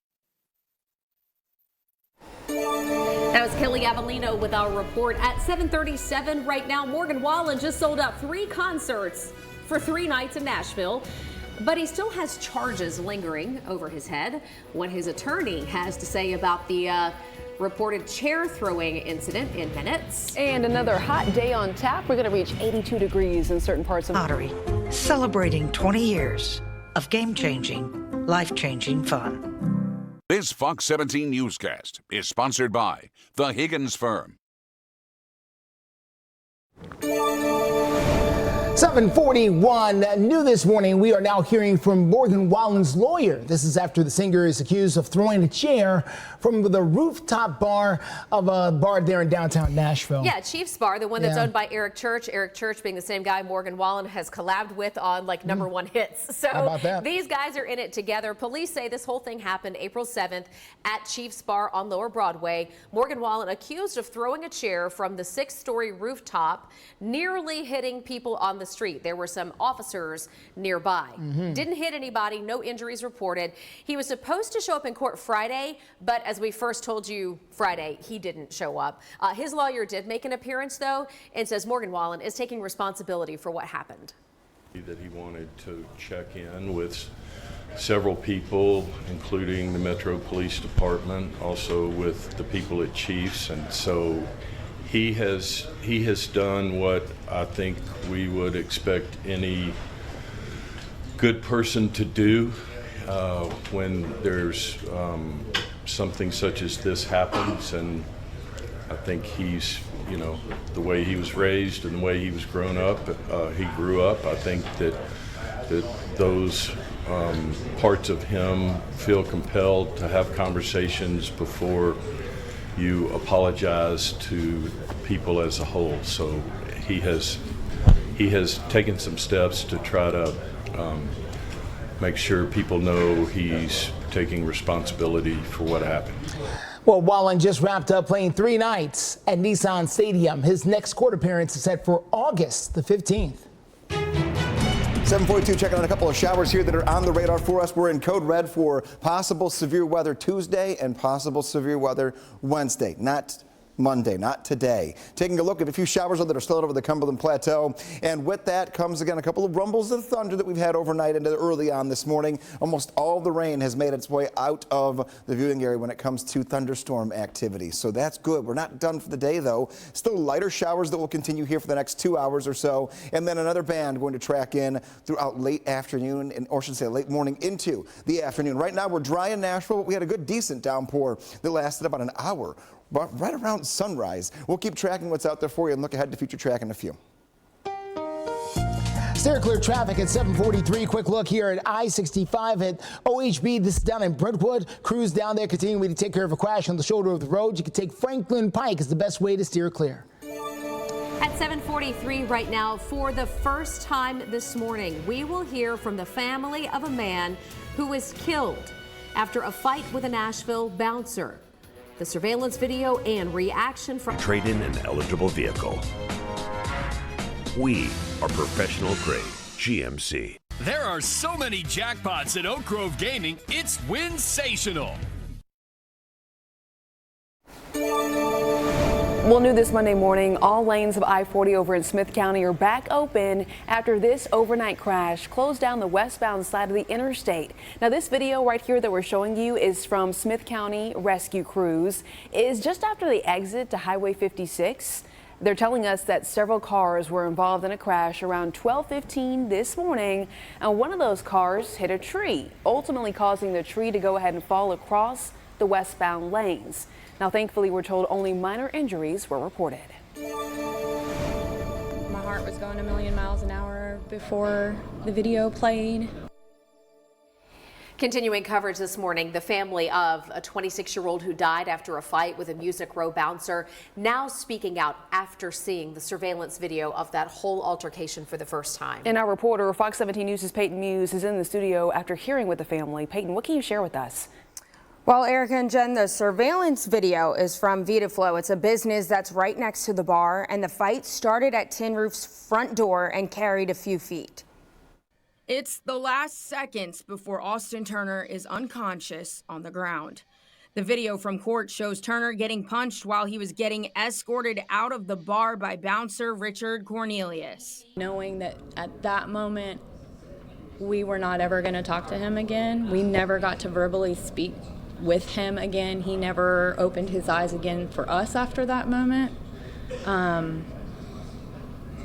It's tough. Do you solemnly swear or affirm? Witnesses in court, a detective and 2 tin roof bouncers give some insight about what led up to the fight.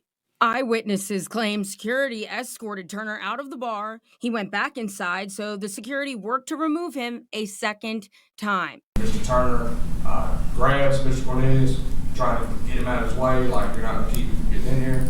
Mr. Cornelius, during the tussle, his leg struck the door frame. Prosecutors say Cornelius swung at Turner multiple times as he walked away. He was walking away. His back was turned. It totally looks like to me he was blowing that guy off and walking away and was chased down and repeatedly hit. The defense attorney says the video doesn't hurt Mr. Cornelius's case. We now know what's going on inside the bar that we don't see on camera, and that's a part of the story that just wasn't told before today's hearing. Turner's family says seeing the video was tough to watch. Austin was not a trouble starter.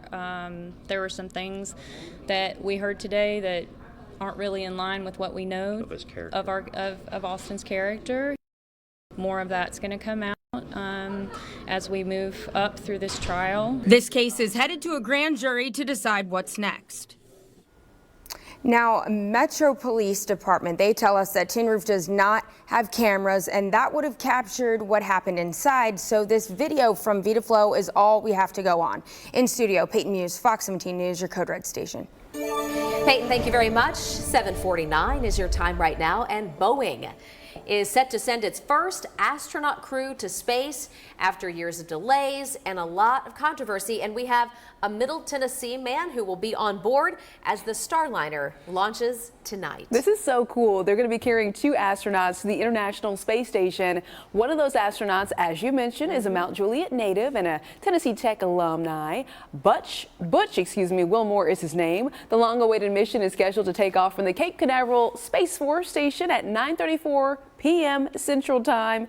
If the Starliner's mission is successful, then we do understand the vehicle can then make regular flights to the station in the future. So fingers crossed. 7:50 right now. Let's get a check of this Code Red weather alert. We have our meteorologist Greg Bobus here now to explain that what we're seeing today and even what we see tomorrow in the weather department will not be cause for Code Red concern. Yeah, this morning we're fine. In the afternoon, you're going to get more rain, and there'll be more showers and storms that pop up, but they're not going to be strong enough to really cause any threats. Just rain we got to dodge here and there, and some thunder and lightning. Now, when we go into tomorrow and we go into Wednesday, things will change a little bit here. Very late in the day tomorrow and very late in the day on Wednesday, we will have the chance for some thunderstorms that do develop, and those could pack a punch in terms of severe complications. So we'll take a look at what this means day to day. Tuesday, damaging wind, the one thing we have to watch out for, and some small cells that will develop. Wednesday, much more concerning. Late in the day, chance for not only wind, but also flooding, hail, and there is a small tornado threat for Wednesday as well. Here's tomorrow's weather outlook. Green being a category 1 out of 5, the lowest you can be.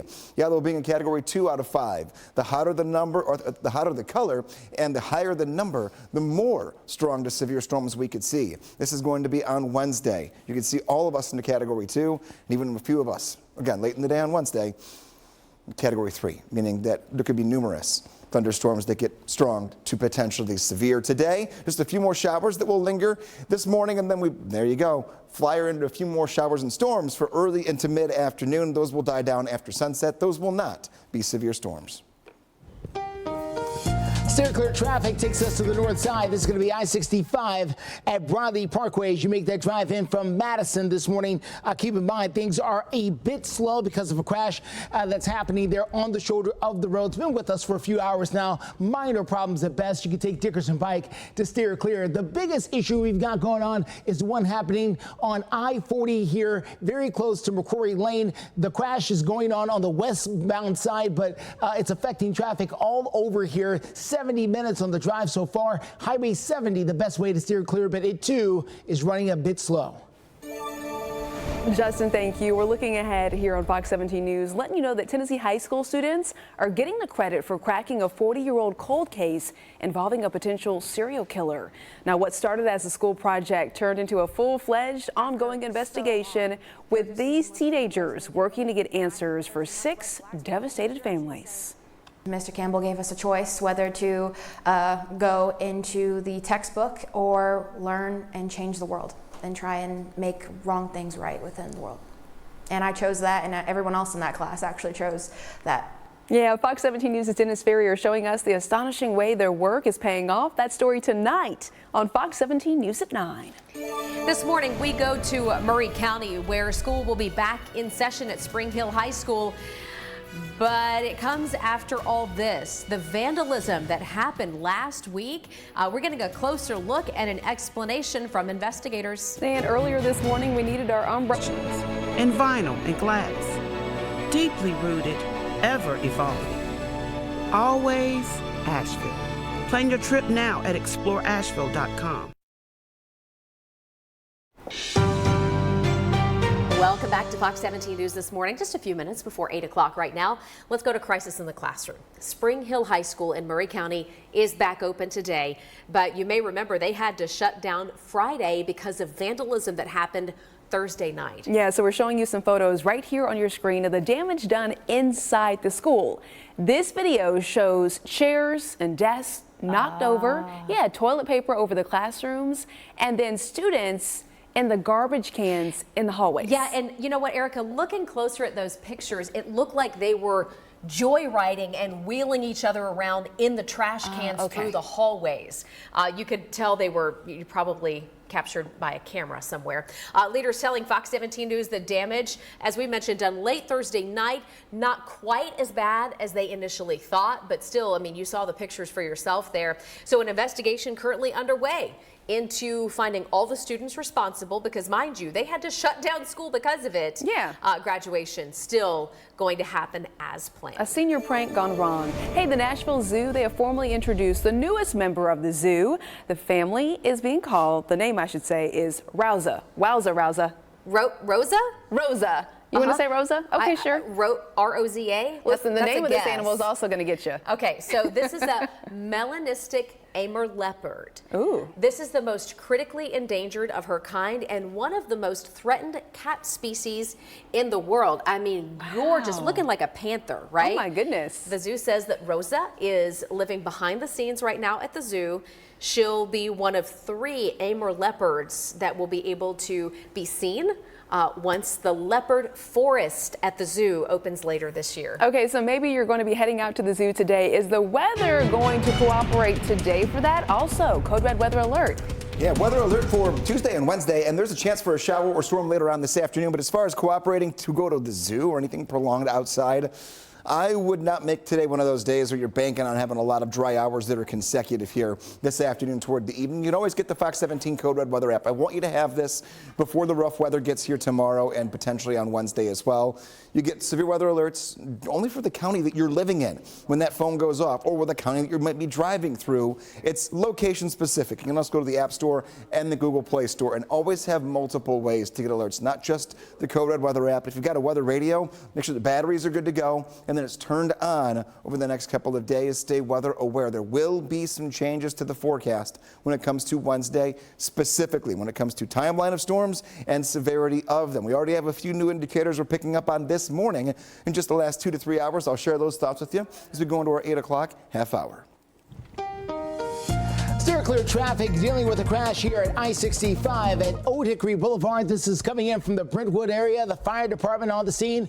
Car off the road there. You want to take Franklin Pike is the best way to steer clear of that particular situation happening there as you make your way in from Brentwood and Williamson County. All right, let's take a look at the latest drive times. Some of them pretty rough. 70 minutes in now from Kingston Springs. This is a crash around McCrory Lane we've been dealing with now for about an hour or so. You can take Highway 70 to steer clear. Traffic from Murfreesboro looking really good. 44 minutes in from Hendersonville right now. Justin, thank you. Hey, I know there's a lot going on today, but this Sunday is Mother's Day, so take a look at your screen. Go ahead and scan that QR code up there to play our Fox 17 News Mother's Day Mania contest. If you scan the QR code, you can go ahead and enter for your chance to win a $100 prepaid debit card. Get the question right, and you could then win the $100 daily prize, and then also be eligible for a chance to win the weekly $5,000 prize. All right, get involved, scan the QR code, and if you want some more answers to your questions, maybe you're like, I want some more details, go to fox17.com/contest. Stay with us, our 8 o'clock hour is starting right now. You're watching Fox 17 News This Morning, your Code Red station.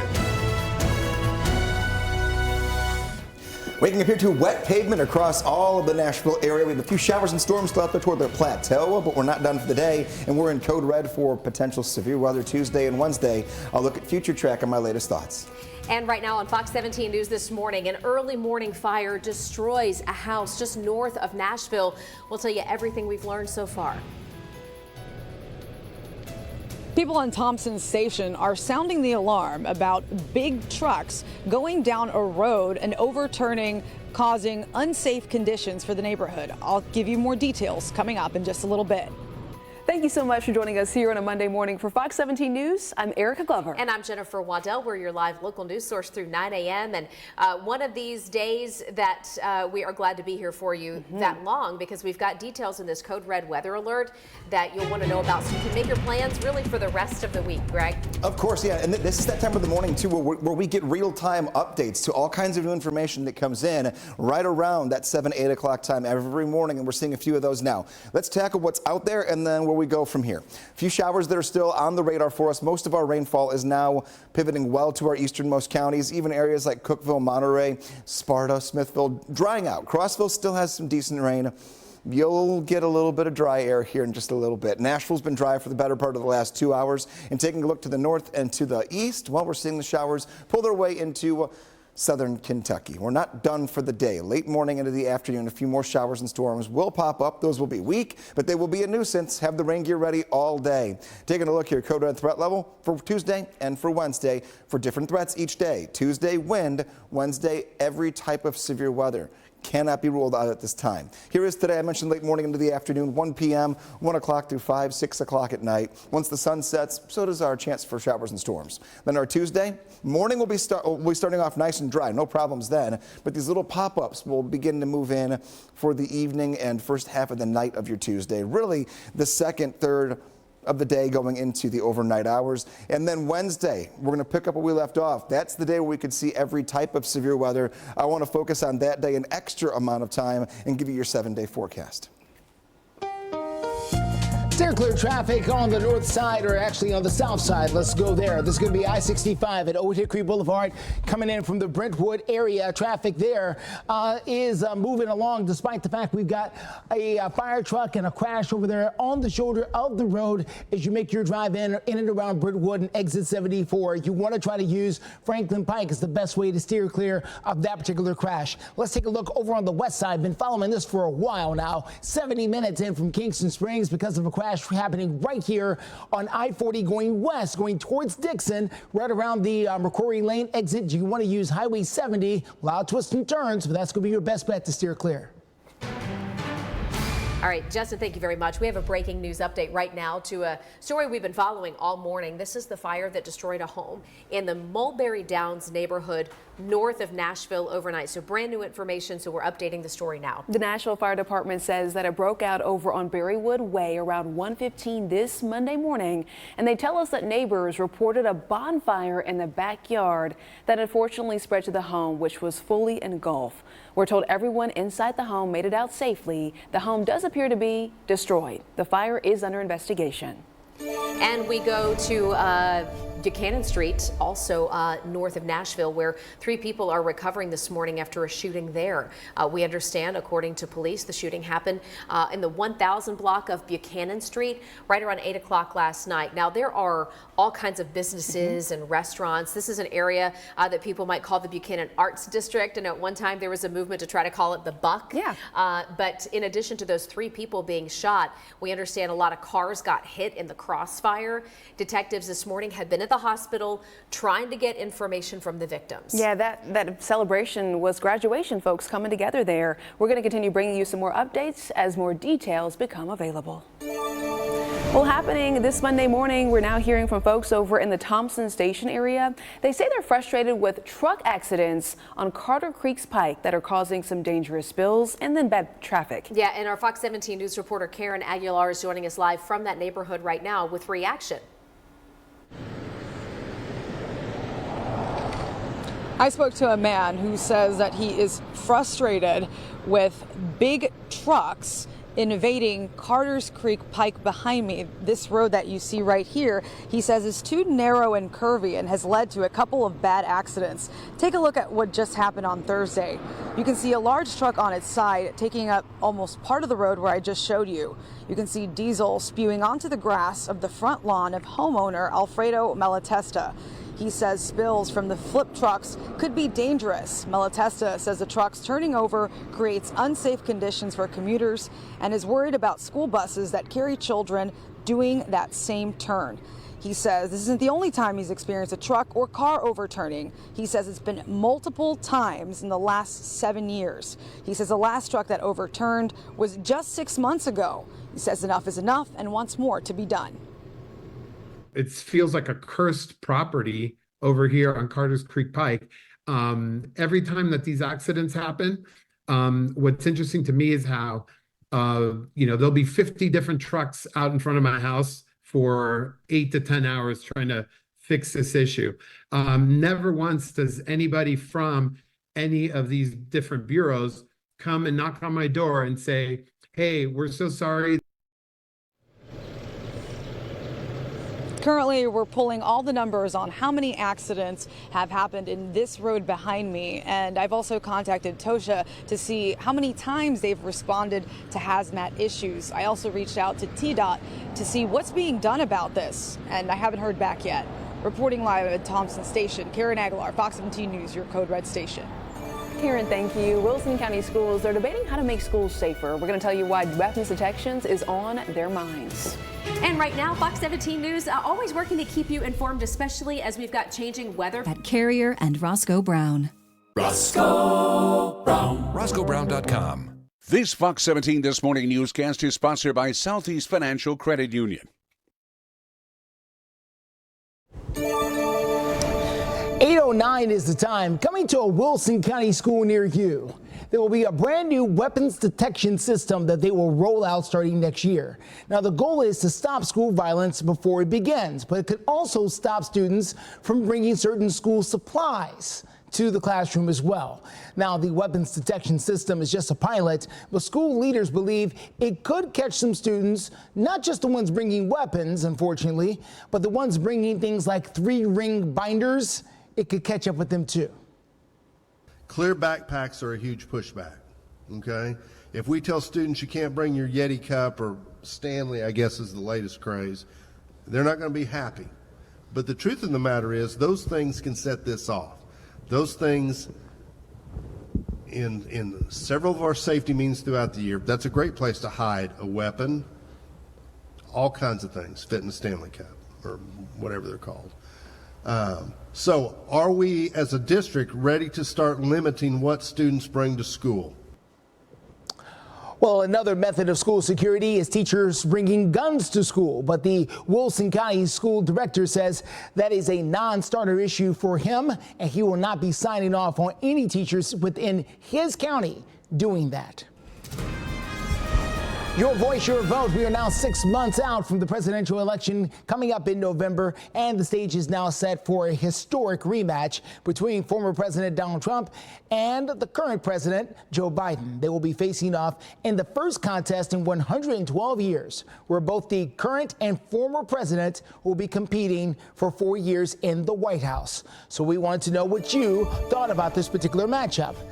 Trump versus Biden, who do you got? Well, so far, 2,700 of you have been voting, and 78%, close to 79% of you voting say you will be voting for former President Trump. 21% of you say you will be voting for President Biden. If you would like to chime in for yourself, you can scan the QR code right there on the side of your screen. You can also go to our Twitter page. You can find us at Fox Nashville. Well, we are watching your weather forecast. We've gone code red, not for what's happening right now, but what's going to be happening Tuesday into Wednesday. Greg Bobus will be with us with details coming up in a few. Plus, it's been a very busy day with steer clear traffic. We are following a slowdown there on the east side, I-40 at Spence Lane, another slowdown on the south side near Brentwood, and another slowdown in Bellevue near McCrory Lane. We've got it all for you when we come back. Plus, a live look this morning from First Horizon Park. We've been breathing this. Lots of people don't realize that mold feeds off moisture in their crawl space. But don't worry, we got this. At AFS, we'll do a home inspection for free. This morning on Fox 17 News investigates a Rutherford County family frustrated with the Department of Children's Services. The family says they fostered 2 young boys. They grew to love them, but they had the boys taken away abruptly, and now they fear for their safety. So we're hearing their side of the story with Fox 17 News' Amanda Chin, who sat down with that family. Amanda, good morning to you. Good morning, guys. Well, this family always felt a calling to foster, and sometimes the children you foster become family, and in this case, they did. Now, in December of 2022, the Rodriguez family took in 4 children, the oldest being 6. Everyone involved decided the older 2 should be separated, but they kept the younger 2 for almost a year. Now, while the family had been supportive of the biological parents, court documents provided to us from the Rodriguez family showed the boys were adjudicated and neglected by their biological parents. Loving the boys as their own and not seeing any change with the biological parents, they decided to file a petition for adoption and removal of parental rights. Rodriguez says DCS took the boys away from their home abruptly. It was heartbreaking. It's one of the hardest days that I've had to deal with just as a human being. Everybody's given up on them. You know, who fights for them? You could hear, Amanda, that he was holding back the tears when you were talking with him. The family, it would appear here, really cared for these boys greatly. What was it that prompted them reaching out to you? Yeah, well, at first the family was definitely hesitant to sit down with me and speak with me because they are private people, but ultimately William Rodriguez, who just spoke, felt like he needed to speak up for other children out there who may not be able to defend for themselves. He also hopes his story sparks some change within the department as well. And coming up on Fox 17 News at 9 on Wednesday, I'll have my full story throughout my entire interview with him. I think it was around 30 minutes. He was, you know, emotional, had tears in his eyes, so it'll be an emotional story for sure. Yeah, we'll definitely be sharing some more updates. Amanda, thank you for joining us this Monday morning. Switching gears here now, let's talk sports headlines. We've got the Nashville Sounds, who have been in action at First Horizon Park, and last night they got the win against the Norfolk Tide, 6-3, the final there. They did not win the series, but they did get a couple of back-to-back games Saturday and Sunday for the win. Looking ahead, the Sounds are going to be on about a 2-week-long road trip. They come back home for a game coming up May 21st. Right now, though, we're going to get you ready for our Code Red weather alert.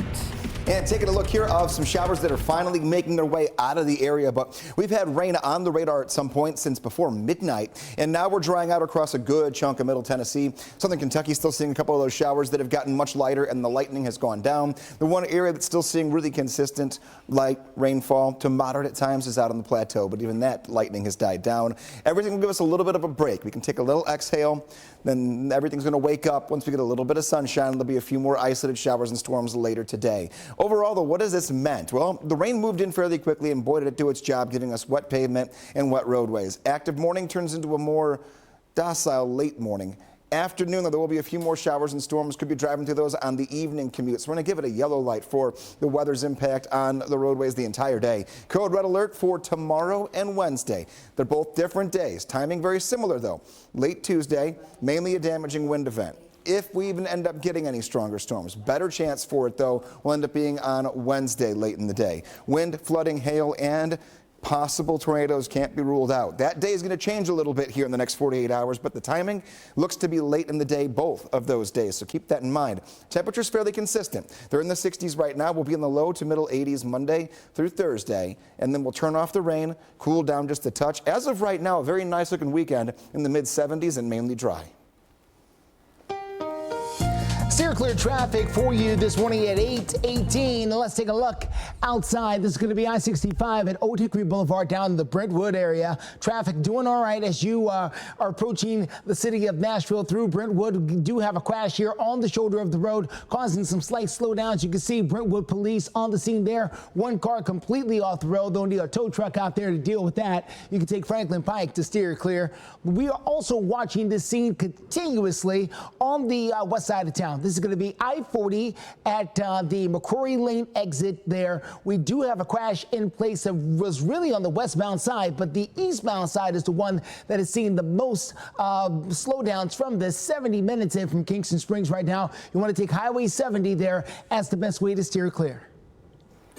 Justin, thank you. New this Monday morning, police are investigating an accidental shooting. We'll have more updates on that. But we do want to let you know that all lanes of I-40 in Smith County are back open after an overnight crash closed down the westbound side of the interstate. We're showing you some video from what happened. This video, though, is from the Smith County Rescue Crew. It's just after the exit to Highway 56. They tell us several cars were involved in the crash around 12:15 this morning, and that one of those cars hit a tree, causing the tree to then fall across the westbound lanes. We're also told only minor injuries were reported. And Erica just mentioned it. We're going to have more details in moments about the accidental shooting involving a toddler. The latest on that investigation here in moments. And the code red weather alert really could impact your Tuesday, Wednesday, and potentially your Thursday, but we're going to help you plan ahead. Make sure Our Family Planet became a place where love continues to grow. Plan your trip today and stay at one of our incredible resorts. Dollywood, love every moment. 8:23 is the time. A very sad story to tell you about this weekend. Metro police say that a toddler managed to get their hands on a gun, shot a woman who brought that gun into the house, and unfortunately that woman did die. What a set of circumstances here. Happened around 11 o'clock yesterday morning off 16th Avenue North in Nashville, not far from Fisk University. Police say that 25-year-old woman who got shot and who ultimately died was visiting people in this house, and somehow the 3-year-old got a hold of the woman's gun and it went off. The shooting is being investigated as an accident. We do have a happy update for you this morning. You may remember Augie from Friday's show here. She was from or he in this case was from the Murray County Animal Shelter. Well, we're happy to report that Augie has now been adopted. I love that. This is so much fun. The Murray County Animal Shelter sent us pictures of Augie and the new family here, the Fever family? The Forever. Forever. Not forever, but forever. Okay, not bad. Okay. Her new Forever family. I apologize to the producer. I did not get your creative writing. I apologize. But we are happy for Augie, who is finding her forever home. You know, we said it on Friday, Greg. We knew that Augie was going to get snatched up real quickly. I mean, such a good dog, so sweet, great temperament, and we are just so happy to report that, yep, in fact, the wishes came true, and Augie is happy. I knew Augie was going to make the trip back to Murray County. Yeah, we were like, oh, Augie's going to be gone like that. We love stories like that. And if you're wondering where your dog of the day has been this morning, on days that we're code red and we're talking about active and potentially dangerous weather, we just get to the nuts and bolts of the forecast, and then we get back to the fun stuff when the weather pattern changes back to easier times to handle. So don't worry, not forgotten about it. I haven't forgotten about our curious questions either. Those things are still there, just not right now. Taking a look, we have some showers out in the plateau. This is the most quiet the radar picture has looked all morning long so far. 60s to right near 70 degrees, current temps. Really nice out there, a little humid. You're going to notice the humidity, and also this afternoon, a few isolated storms are going to be out there, but those will not be severe. The reason that we are in code red, strong storms possible late Tuesday and late Wednesday. And those could bring in some damaging wind for Tuesday, and this is the threat level. Lowest level, if you get south of I-40, category 2 out of 5, higher number, bigger threat for more thunderstorm activity. That is north of I-40 for tomorrow, and the scale goes even higher. We get to a level 2 for almost all of Middle Tennessee, with an extension of a level 3 that puts us up to the north and west of Nashville. That just means that there is a better chance for numerous strong to severe thunderstorms. Wind on Tuesday, wind, hail, flooding, and tornadoes are all possible late in the day on Wednesday. We're going to keep our eyes really glued to the next 48 hours for you. Here's today, 1 p.m. taking us into the afternoon. Late morning through the afternoon, clusters of small but weak thunderstorms will move through. You'll have the lightning, the thunder, and some decent wind at times. Steer clear traffic takes us in from 65 on the north side of town. We are doing about the usual pace up there on 65, making that drive in from Madison, from Goodlettsville. We're doing okay. No big slowdowns in that direction. We'll continue to watch it from up there. Here's 65 at Old Hickory Boulevard, making that drive in from Brentwood. You can make that drive in, even though you are going to be dealing with a bit of a slowdown here because of a car that's gone off the shoulder here, off into the grass. They're going to need a tow truck to get that out of the way. And we're continuing to follow this mess coming in from the west side of town at I-40, very close to the McCrory Lane area. You want to take Highway 70 to steer clear because the drive time continues to be very slow. A new law that could change the way families use social media. We're going to break down the newest Tennessee law in moments. People in Thompson Station are sounding the alarm. This morning, and look for the QR code to enter. Get the question right, and you could win. Complete contest rules at fox17.com. This Fox 17 newscast is sponsored by the Higgins Firm. You're watching Fox 17 News This Morning, your Code Red station. Waking up with a radar picture that's getting a little bit better on the bottom right-hand side of your screen, but we are nowhere near done for the week. More showers and storms today, and we're code red for Tuesday and Wednesday. The latest things to expect in your forecast. Greg, thank you. Plus, a problem spot in Thompson Station, leaving people frustrated and concerned for their safety. Our Fox 17 News reporter Karen Aguilar with that story live in moments. Steer clear traffic takes us down to I-65 at Old Hickory Boulevard down at Brentwood. Still dealing with a crash down there and a slowdown west of town. We're going to tell you about both coming up in a few. It's our final 30 minutes here on Fox 17 News this Monday morning. I'm Erica Glover. And I'm Jennifer Waddell. We're glad to be your live local news source, always here for you through 9 a.m. Now listen, the red lights are on. We are in a code red weather alert. So many folks overnight had thunderstorms, a lot of showers depending on what time you had to go to work. Is today the day to be truly concerned, Greg? Today's not a day to be concerned, but a day to just be prepared for the weather we're going to have. More showers and storms late morning into the afternoon. The concerns come in tomorrow and on Wednesday. We have 2 days that could give us some potential strong to severe thunderstorms. Now, they're different days when it comes to the threats we face. Tuesday is a smaller threat and mainly just wind we have to watch out for. Wednesday, a little different. The atmosphere is going to act in a way where we could have not just wind, but hail, flooding, and we cannot rule out a tornado threat. Both timing is going to be late in the day of both of these days, and Wednesday is still not even close to being locked down in terms of the heightened threats we could potentially see. Taking a look here, marginal risk. That's a Category 1 south of I-40 for tomorrow, and then we're to Category 2 out of 5 north of I-40 for tomorrow. Today, can't stress enough, no severe weather in our forecast, but there could be some wind gusts that occasionally get a little on the stronger side with a few of these afternoon thunderstorms that will track in. They will be weak in nature overall, though, just more thunder, lightning, and some decent downpours carrying you late morning into the evening.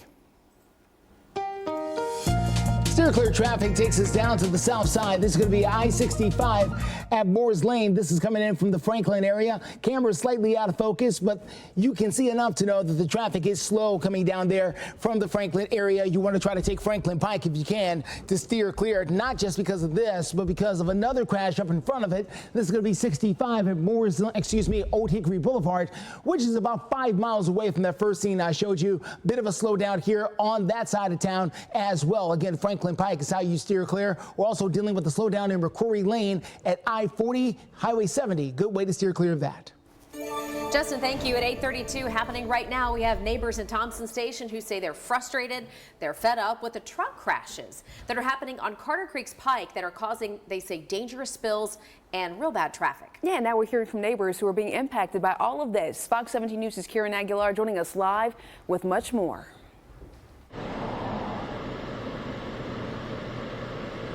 Alfredo Malatesta tells me that he is sick of trucks taking a shortcut down Carter's Creek Pike behind me and making a turn on that curve. You can actually see that someone is standing there. We're not sure if he is investigating the current situation because Malatesta tells me that just as recently as Thursday, a truck turned over and spilled diesel onto his front lawn. Take a look. You can see the large truck on its side taking up almost part of the road where I just showed you. Alfredo says the diesel spewed onto the grass, which he says could be dangerous. He also says the trucks turning over creates unsafe conditions for commuters and is worried about school buses that carry children doing that same turn.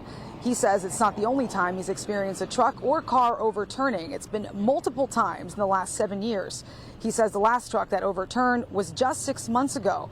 He says enough is enough and wants more to be done. Nobody came to say, hey, listen, we just want to give you the assurance that, you know, your house isn't going to blow up if somebody throws a cigarette. You know, nothing's going to get contaminated, you know, with your house or, you know, the creek and the wildlife across the road. We're pulling all the numbers on how many accidents have been on this road behind me, and we're also working to find out how many times there's been a response to hazmat issues. I've also reached out to TDOT to see what's being done about it, and we haven't heard back yet. Reporting live in Thompson Station, Karen Aguilar, Fox 17 News, your Code Red station. My heart was going a million miles an hour before the video played. Continuing coverage now, the family of the 26-year-old who died after a fight with a Music Row bouncer speaking after seeing new surveillance video for the first time. Our Fox 17 News reporter Peyton Muse joining us live here in studio after talking with the family. Good morning. Good morning, Jen and Erica. Now, the surveillance video is from VitaFlow, a business right next to the bar. Now, the fight started at Tin Roof's front door and carried a few feet. It's the last seconds before Austin Turner is unconscious on the ground. The video from court shows Turner getting punched while he was getting escorted out of the bar by bouncer Richard Cornelius. Knowing that at that moment, we were not ever going to talk to him again. We never got to verbally speak with him again. He never opened his eyes again for us after that moment. It's tough. Do you solemnly swear or affirm? Witnesses in court, a detective and two Tin Roof bouncers give some insight about what led up to the fight. Eyewitnesses claim security escorted Turner out of the bar. He went back inside, so the security worked to remove him a second time. Mr. Turner grabs Mr. Cornelius, trying to get him out of his way, like you're not going to keep him from getting in here. Mr. Cornelius, during the tussle, his leg struck the door frame. Prosecutors say Cornelius swung at Turner multiple times as he walked away. He was walking away. His back was turned. It totally looks like to me he was blowing that guy off and walking away and was chased down and repeatedly hit.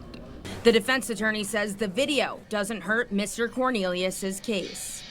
We now know what's going on inside the bar that we don't see on camera, and that's a part of the story that just wasn't told before today's hearing. Turner's family says seeing the video was tough to watch. Austin was not a trouble starter.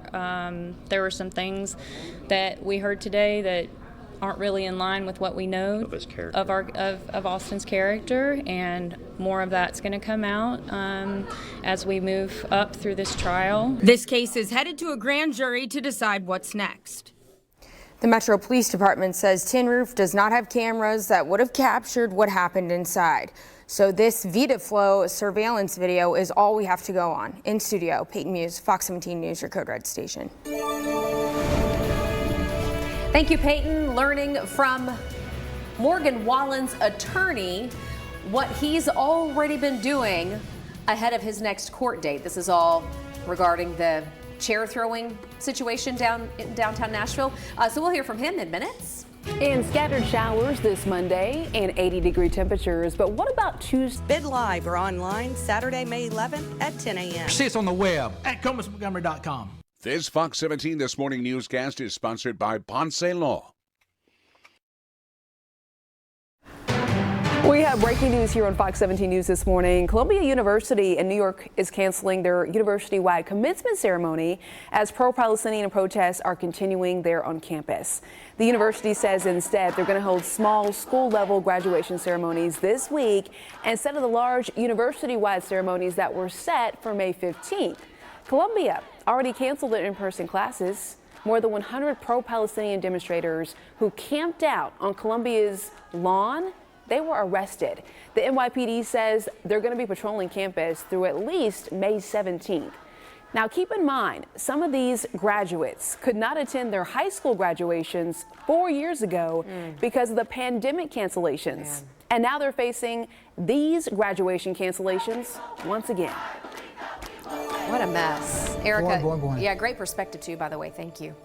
Well, this morning, we are continuing to hear about the case involving Morgan Wallen. His attorney is talking after the singer is accused of throwing the chair from the rooftop bar there at the Chiefs bar there in downtown Nashville. Yeah, that's the one with Eric Church's name on it. And, you know, I guess maybe in an ironic turn of events, Eric Church and Morgan Wallen did a song together that's at the top of the charts about man making a bar. All right. So Morgan Wallen accused of throwing that chair from the 6th-story rooftop close by where some officers had been standing. Now, nobody got hurt, and he was set to appear in court Friday right before his 3-night concert stand, which was Thursday, Friday, Saturday.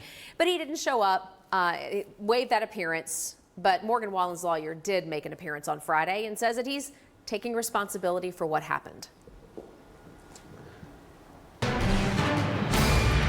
Well, coming up next, we're going to talk about your code red weather alert that is out there for you this morning.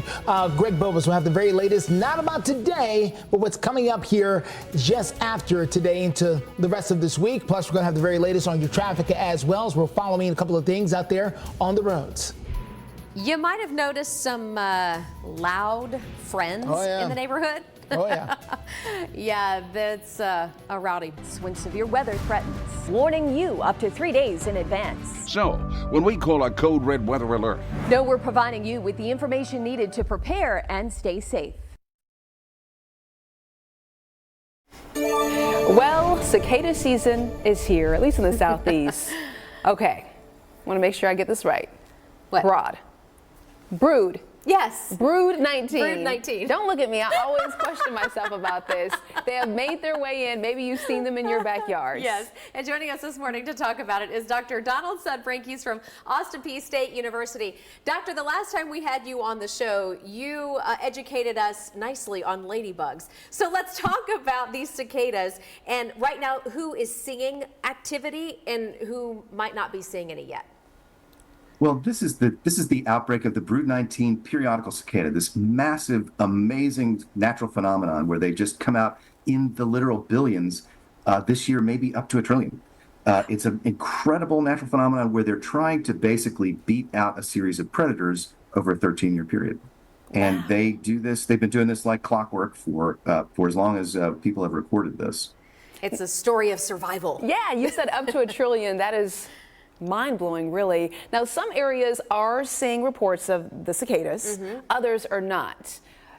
When are we going to see some more popping up, and what do you attribute that to, the different areas that are not seeing them? Well, there's a certain brood pattern, and so if you look at some of the maps where they come out in different years, this one, Brood 19, really focuses on the Nashville Basin area, and then kind of rides down a little into the southern Tennessee, into southeast, and then also I'm in Montgomery County. We don't have as much here. It's actually sort of a blank spot. But if you go over to Stewart County, west of us, and then up into Kentucky, then you get where you get these larger sections of these broods. It depends on where that particular brood was emerging, and where there's also trees too. Sometimes if there were trees there once 13 years ago, but they're no longer there, there may not be as many cicadas. Yeah, we're kind of up near you, Doctor, in Robertson County, and we haven't really seen much there either. All right, I know a lot of folks are weirded out by these things, maybe don't like the way they look, don't like to hear them, but I would like for you to take a moment and calm any fears that people might have of them being dangerous in any way. They don't bite, they don't sting, they don't really carry disease, correct? That's correct. That's correct. These are critters that are plant feeders. They have a long straw-like mouthpart tube that drinks plant juice. So for 13 years, their little immatures are down under the ground drinking tree root juice, xylem, and so that gets them their nutrition over 13 years. And then once after that point, they emerge up out of the soil like they're doing now and start crawling out, and basically will molt into adulthood, sing their loud songs, attract mates, and lay eggs, and then they die. Oh, fascinating. All right. Thank you so much for joining us. You were talking about some folks are scared and other folks are eating them. It just, you got to pick what you want there. You could fry them. All right, Dr. Sudbrink, thank you so much for your time. We appreciate you. We're going to check in now with our Code Red meteorologist. We are in a Code Red weather alert. That we are. And this is going to be an alert for tomorrow and Wednesday. Now, there will be a few more storms that begin to fire late morning into the afternoon, so keep that in mind. We're not completely in the clear today when it comes to rain and thunder, but we are not worried about a big threat for severe weather until tomorrow. Late in the day, chance for a few storms going to be there that could give us some damaging wind. That's round one. Then we re-rack, and late in the day on Wednesday, all types of severe weather cannot be ruled out. That includes a tornado threat. Putting that out there right now. So we have 48 hours to kind of get all the pieces in order. Taking a look, here is 9 a.m. Not much happening here in the next hour that really is not already on the radar. But then by the time we get to noon, 1 o'clock, a few showers and storms begin to pop up for us. And one or two of those could be a little bit stronger later in the day. We'll keep our eyes on it. What I mean by stronger is some decent wind, but not necessarily too severe weather criteria. So some gusts here and there, maybe even a little small size hail can't be ruled out as well. Then tomorrow morning, you start off nice and dry. Afternoon brings in that chance for a few showers and storms, very hit and miss. That could give us some damaging wind. Wednesday repeats the timeline. We are in the 60s right now. We'll be at 82 degrees this afternoon, and we'll continue to keep you posted here and on social media and on Fox17.com. All right, everyone, steer clear traffic one more time. Let's get you out the door at I-65 here at Moores Lane. We were dealing with a bit of a slowdown here earlier this morning. Thankfully, we've been able to get that out of the way, so no more big problems coming in from the Franklin area. Thankfully, we're almost done with all of the crashes. There's one more slight one here on the shoulder, but they've made major progress here. This is going to be I-65 at Old Hickory Boulevard in the Brentwood area. They're about to clear this bad boy any time now. In the next few seconds, we think, because there's no more cars in the grass like we saw a little bit earlier in the morning. Overall drive times looking a little slow. The big one we're following is Kingston Springs into downtown at 70 minutes right now. Still dealing with a crash there near McCrory Lane. Highway 70, a good way to steer clear as they continue to work to try to get that out of the way. Justin, thank you. Let's get over to some more breaking news. The judge presiding over Donald Trump's hush money trial, finding him $1,000 for violating his gag order. Now, right now, we're showing you a live look from the courtroom area. The judge also warning the former president that additional violations could result in jail time. The fine marks the second sanction for Trump for, quote, inflammatory comments about witnesses since the start of the trial, which began last month. He was fined about $9,000 last week for 9 violations. Now, back here at home, Tennessee high school students are getting ready for the credit that they're taking for cracking a 40-year-old cold case involving a potential serial killer. Now, what started as a school project has turned into a full-fledged investigation, with these teenagers working to get answers for 6 devastated families. Mr. Campbell gave us a choice whether to go into the textbook or learn and change the world and try and make wrong things right within the world. And I chose that, and everyone else in that class actually chose that. Inspirational. Fox 17 News' Dennis Ferrier showing us the astonishing way their work is paying off. Don't miss this story. It is tonight on Fox 17 News at 9. A fire early this morning destroys a home in the Nashville area. We'll tell you what we've learned new this hour. And our Code Red weather alert does continue this Monday. Made from scratch buttermilk biscuit with sausage and egg, signature gravy, or country fried steak. And now enjoy breakfast till noon every day. Hardee's, goodness in the making.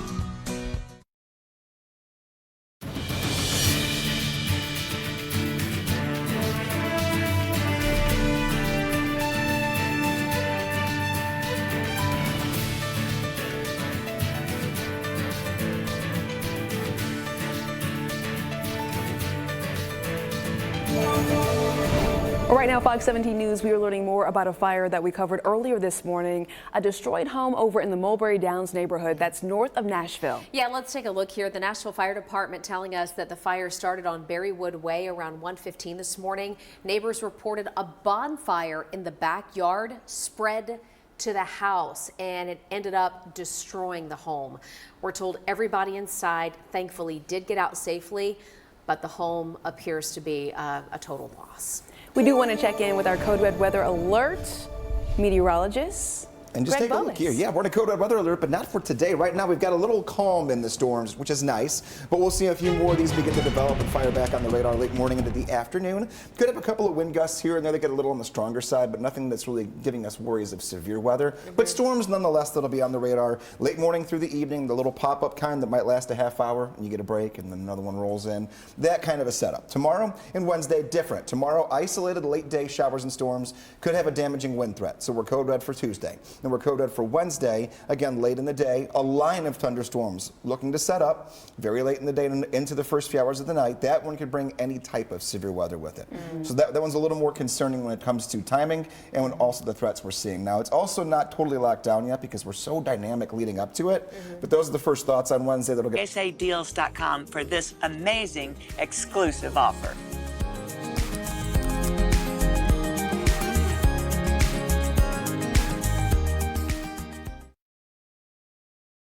Sponsored by the Big 98, Nashville's #1 for new country and the home of the Bobby Bones Show. This is really, what a great vocal album on this. Kind of a departure. You guys were so well known for doing instrumentals and everything. You've been together 10 years now. Yeah. This really showcases Maggie singing, and like on the trailer for the video, it was like it's so positive and uplifting with all the vocals. I know. Well, we wrote a lot of these songs during the pandemic years. Right. And we wanted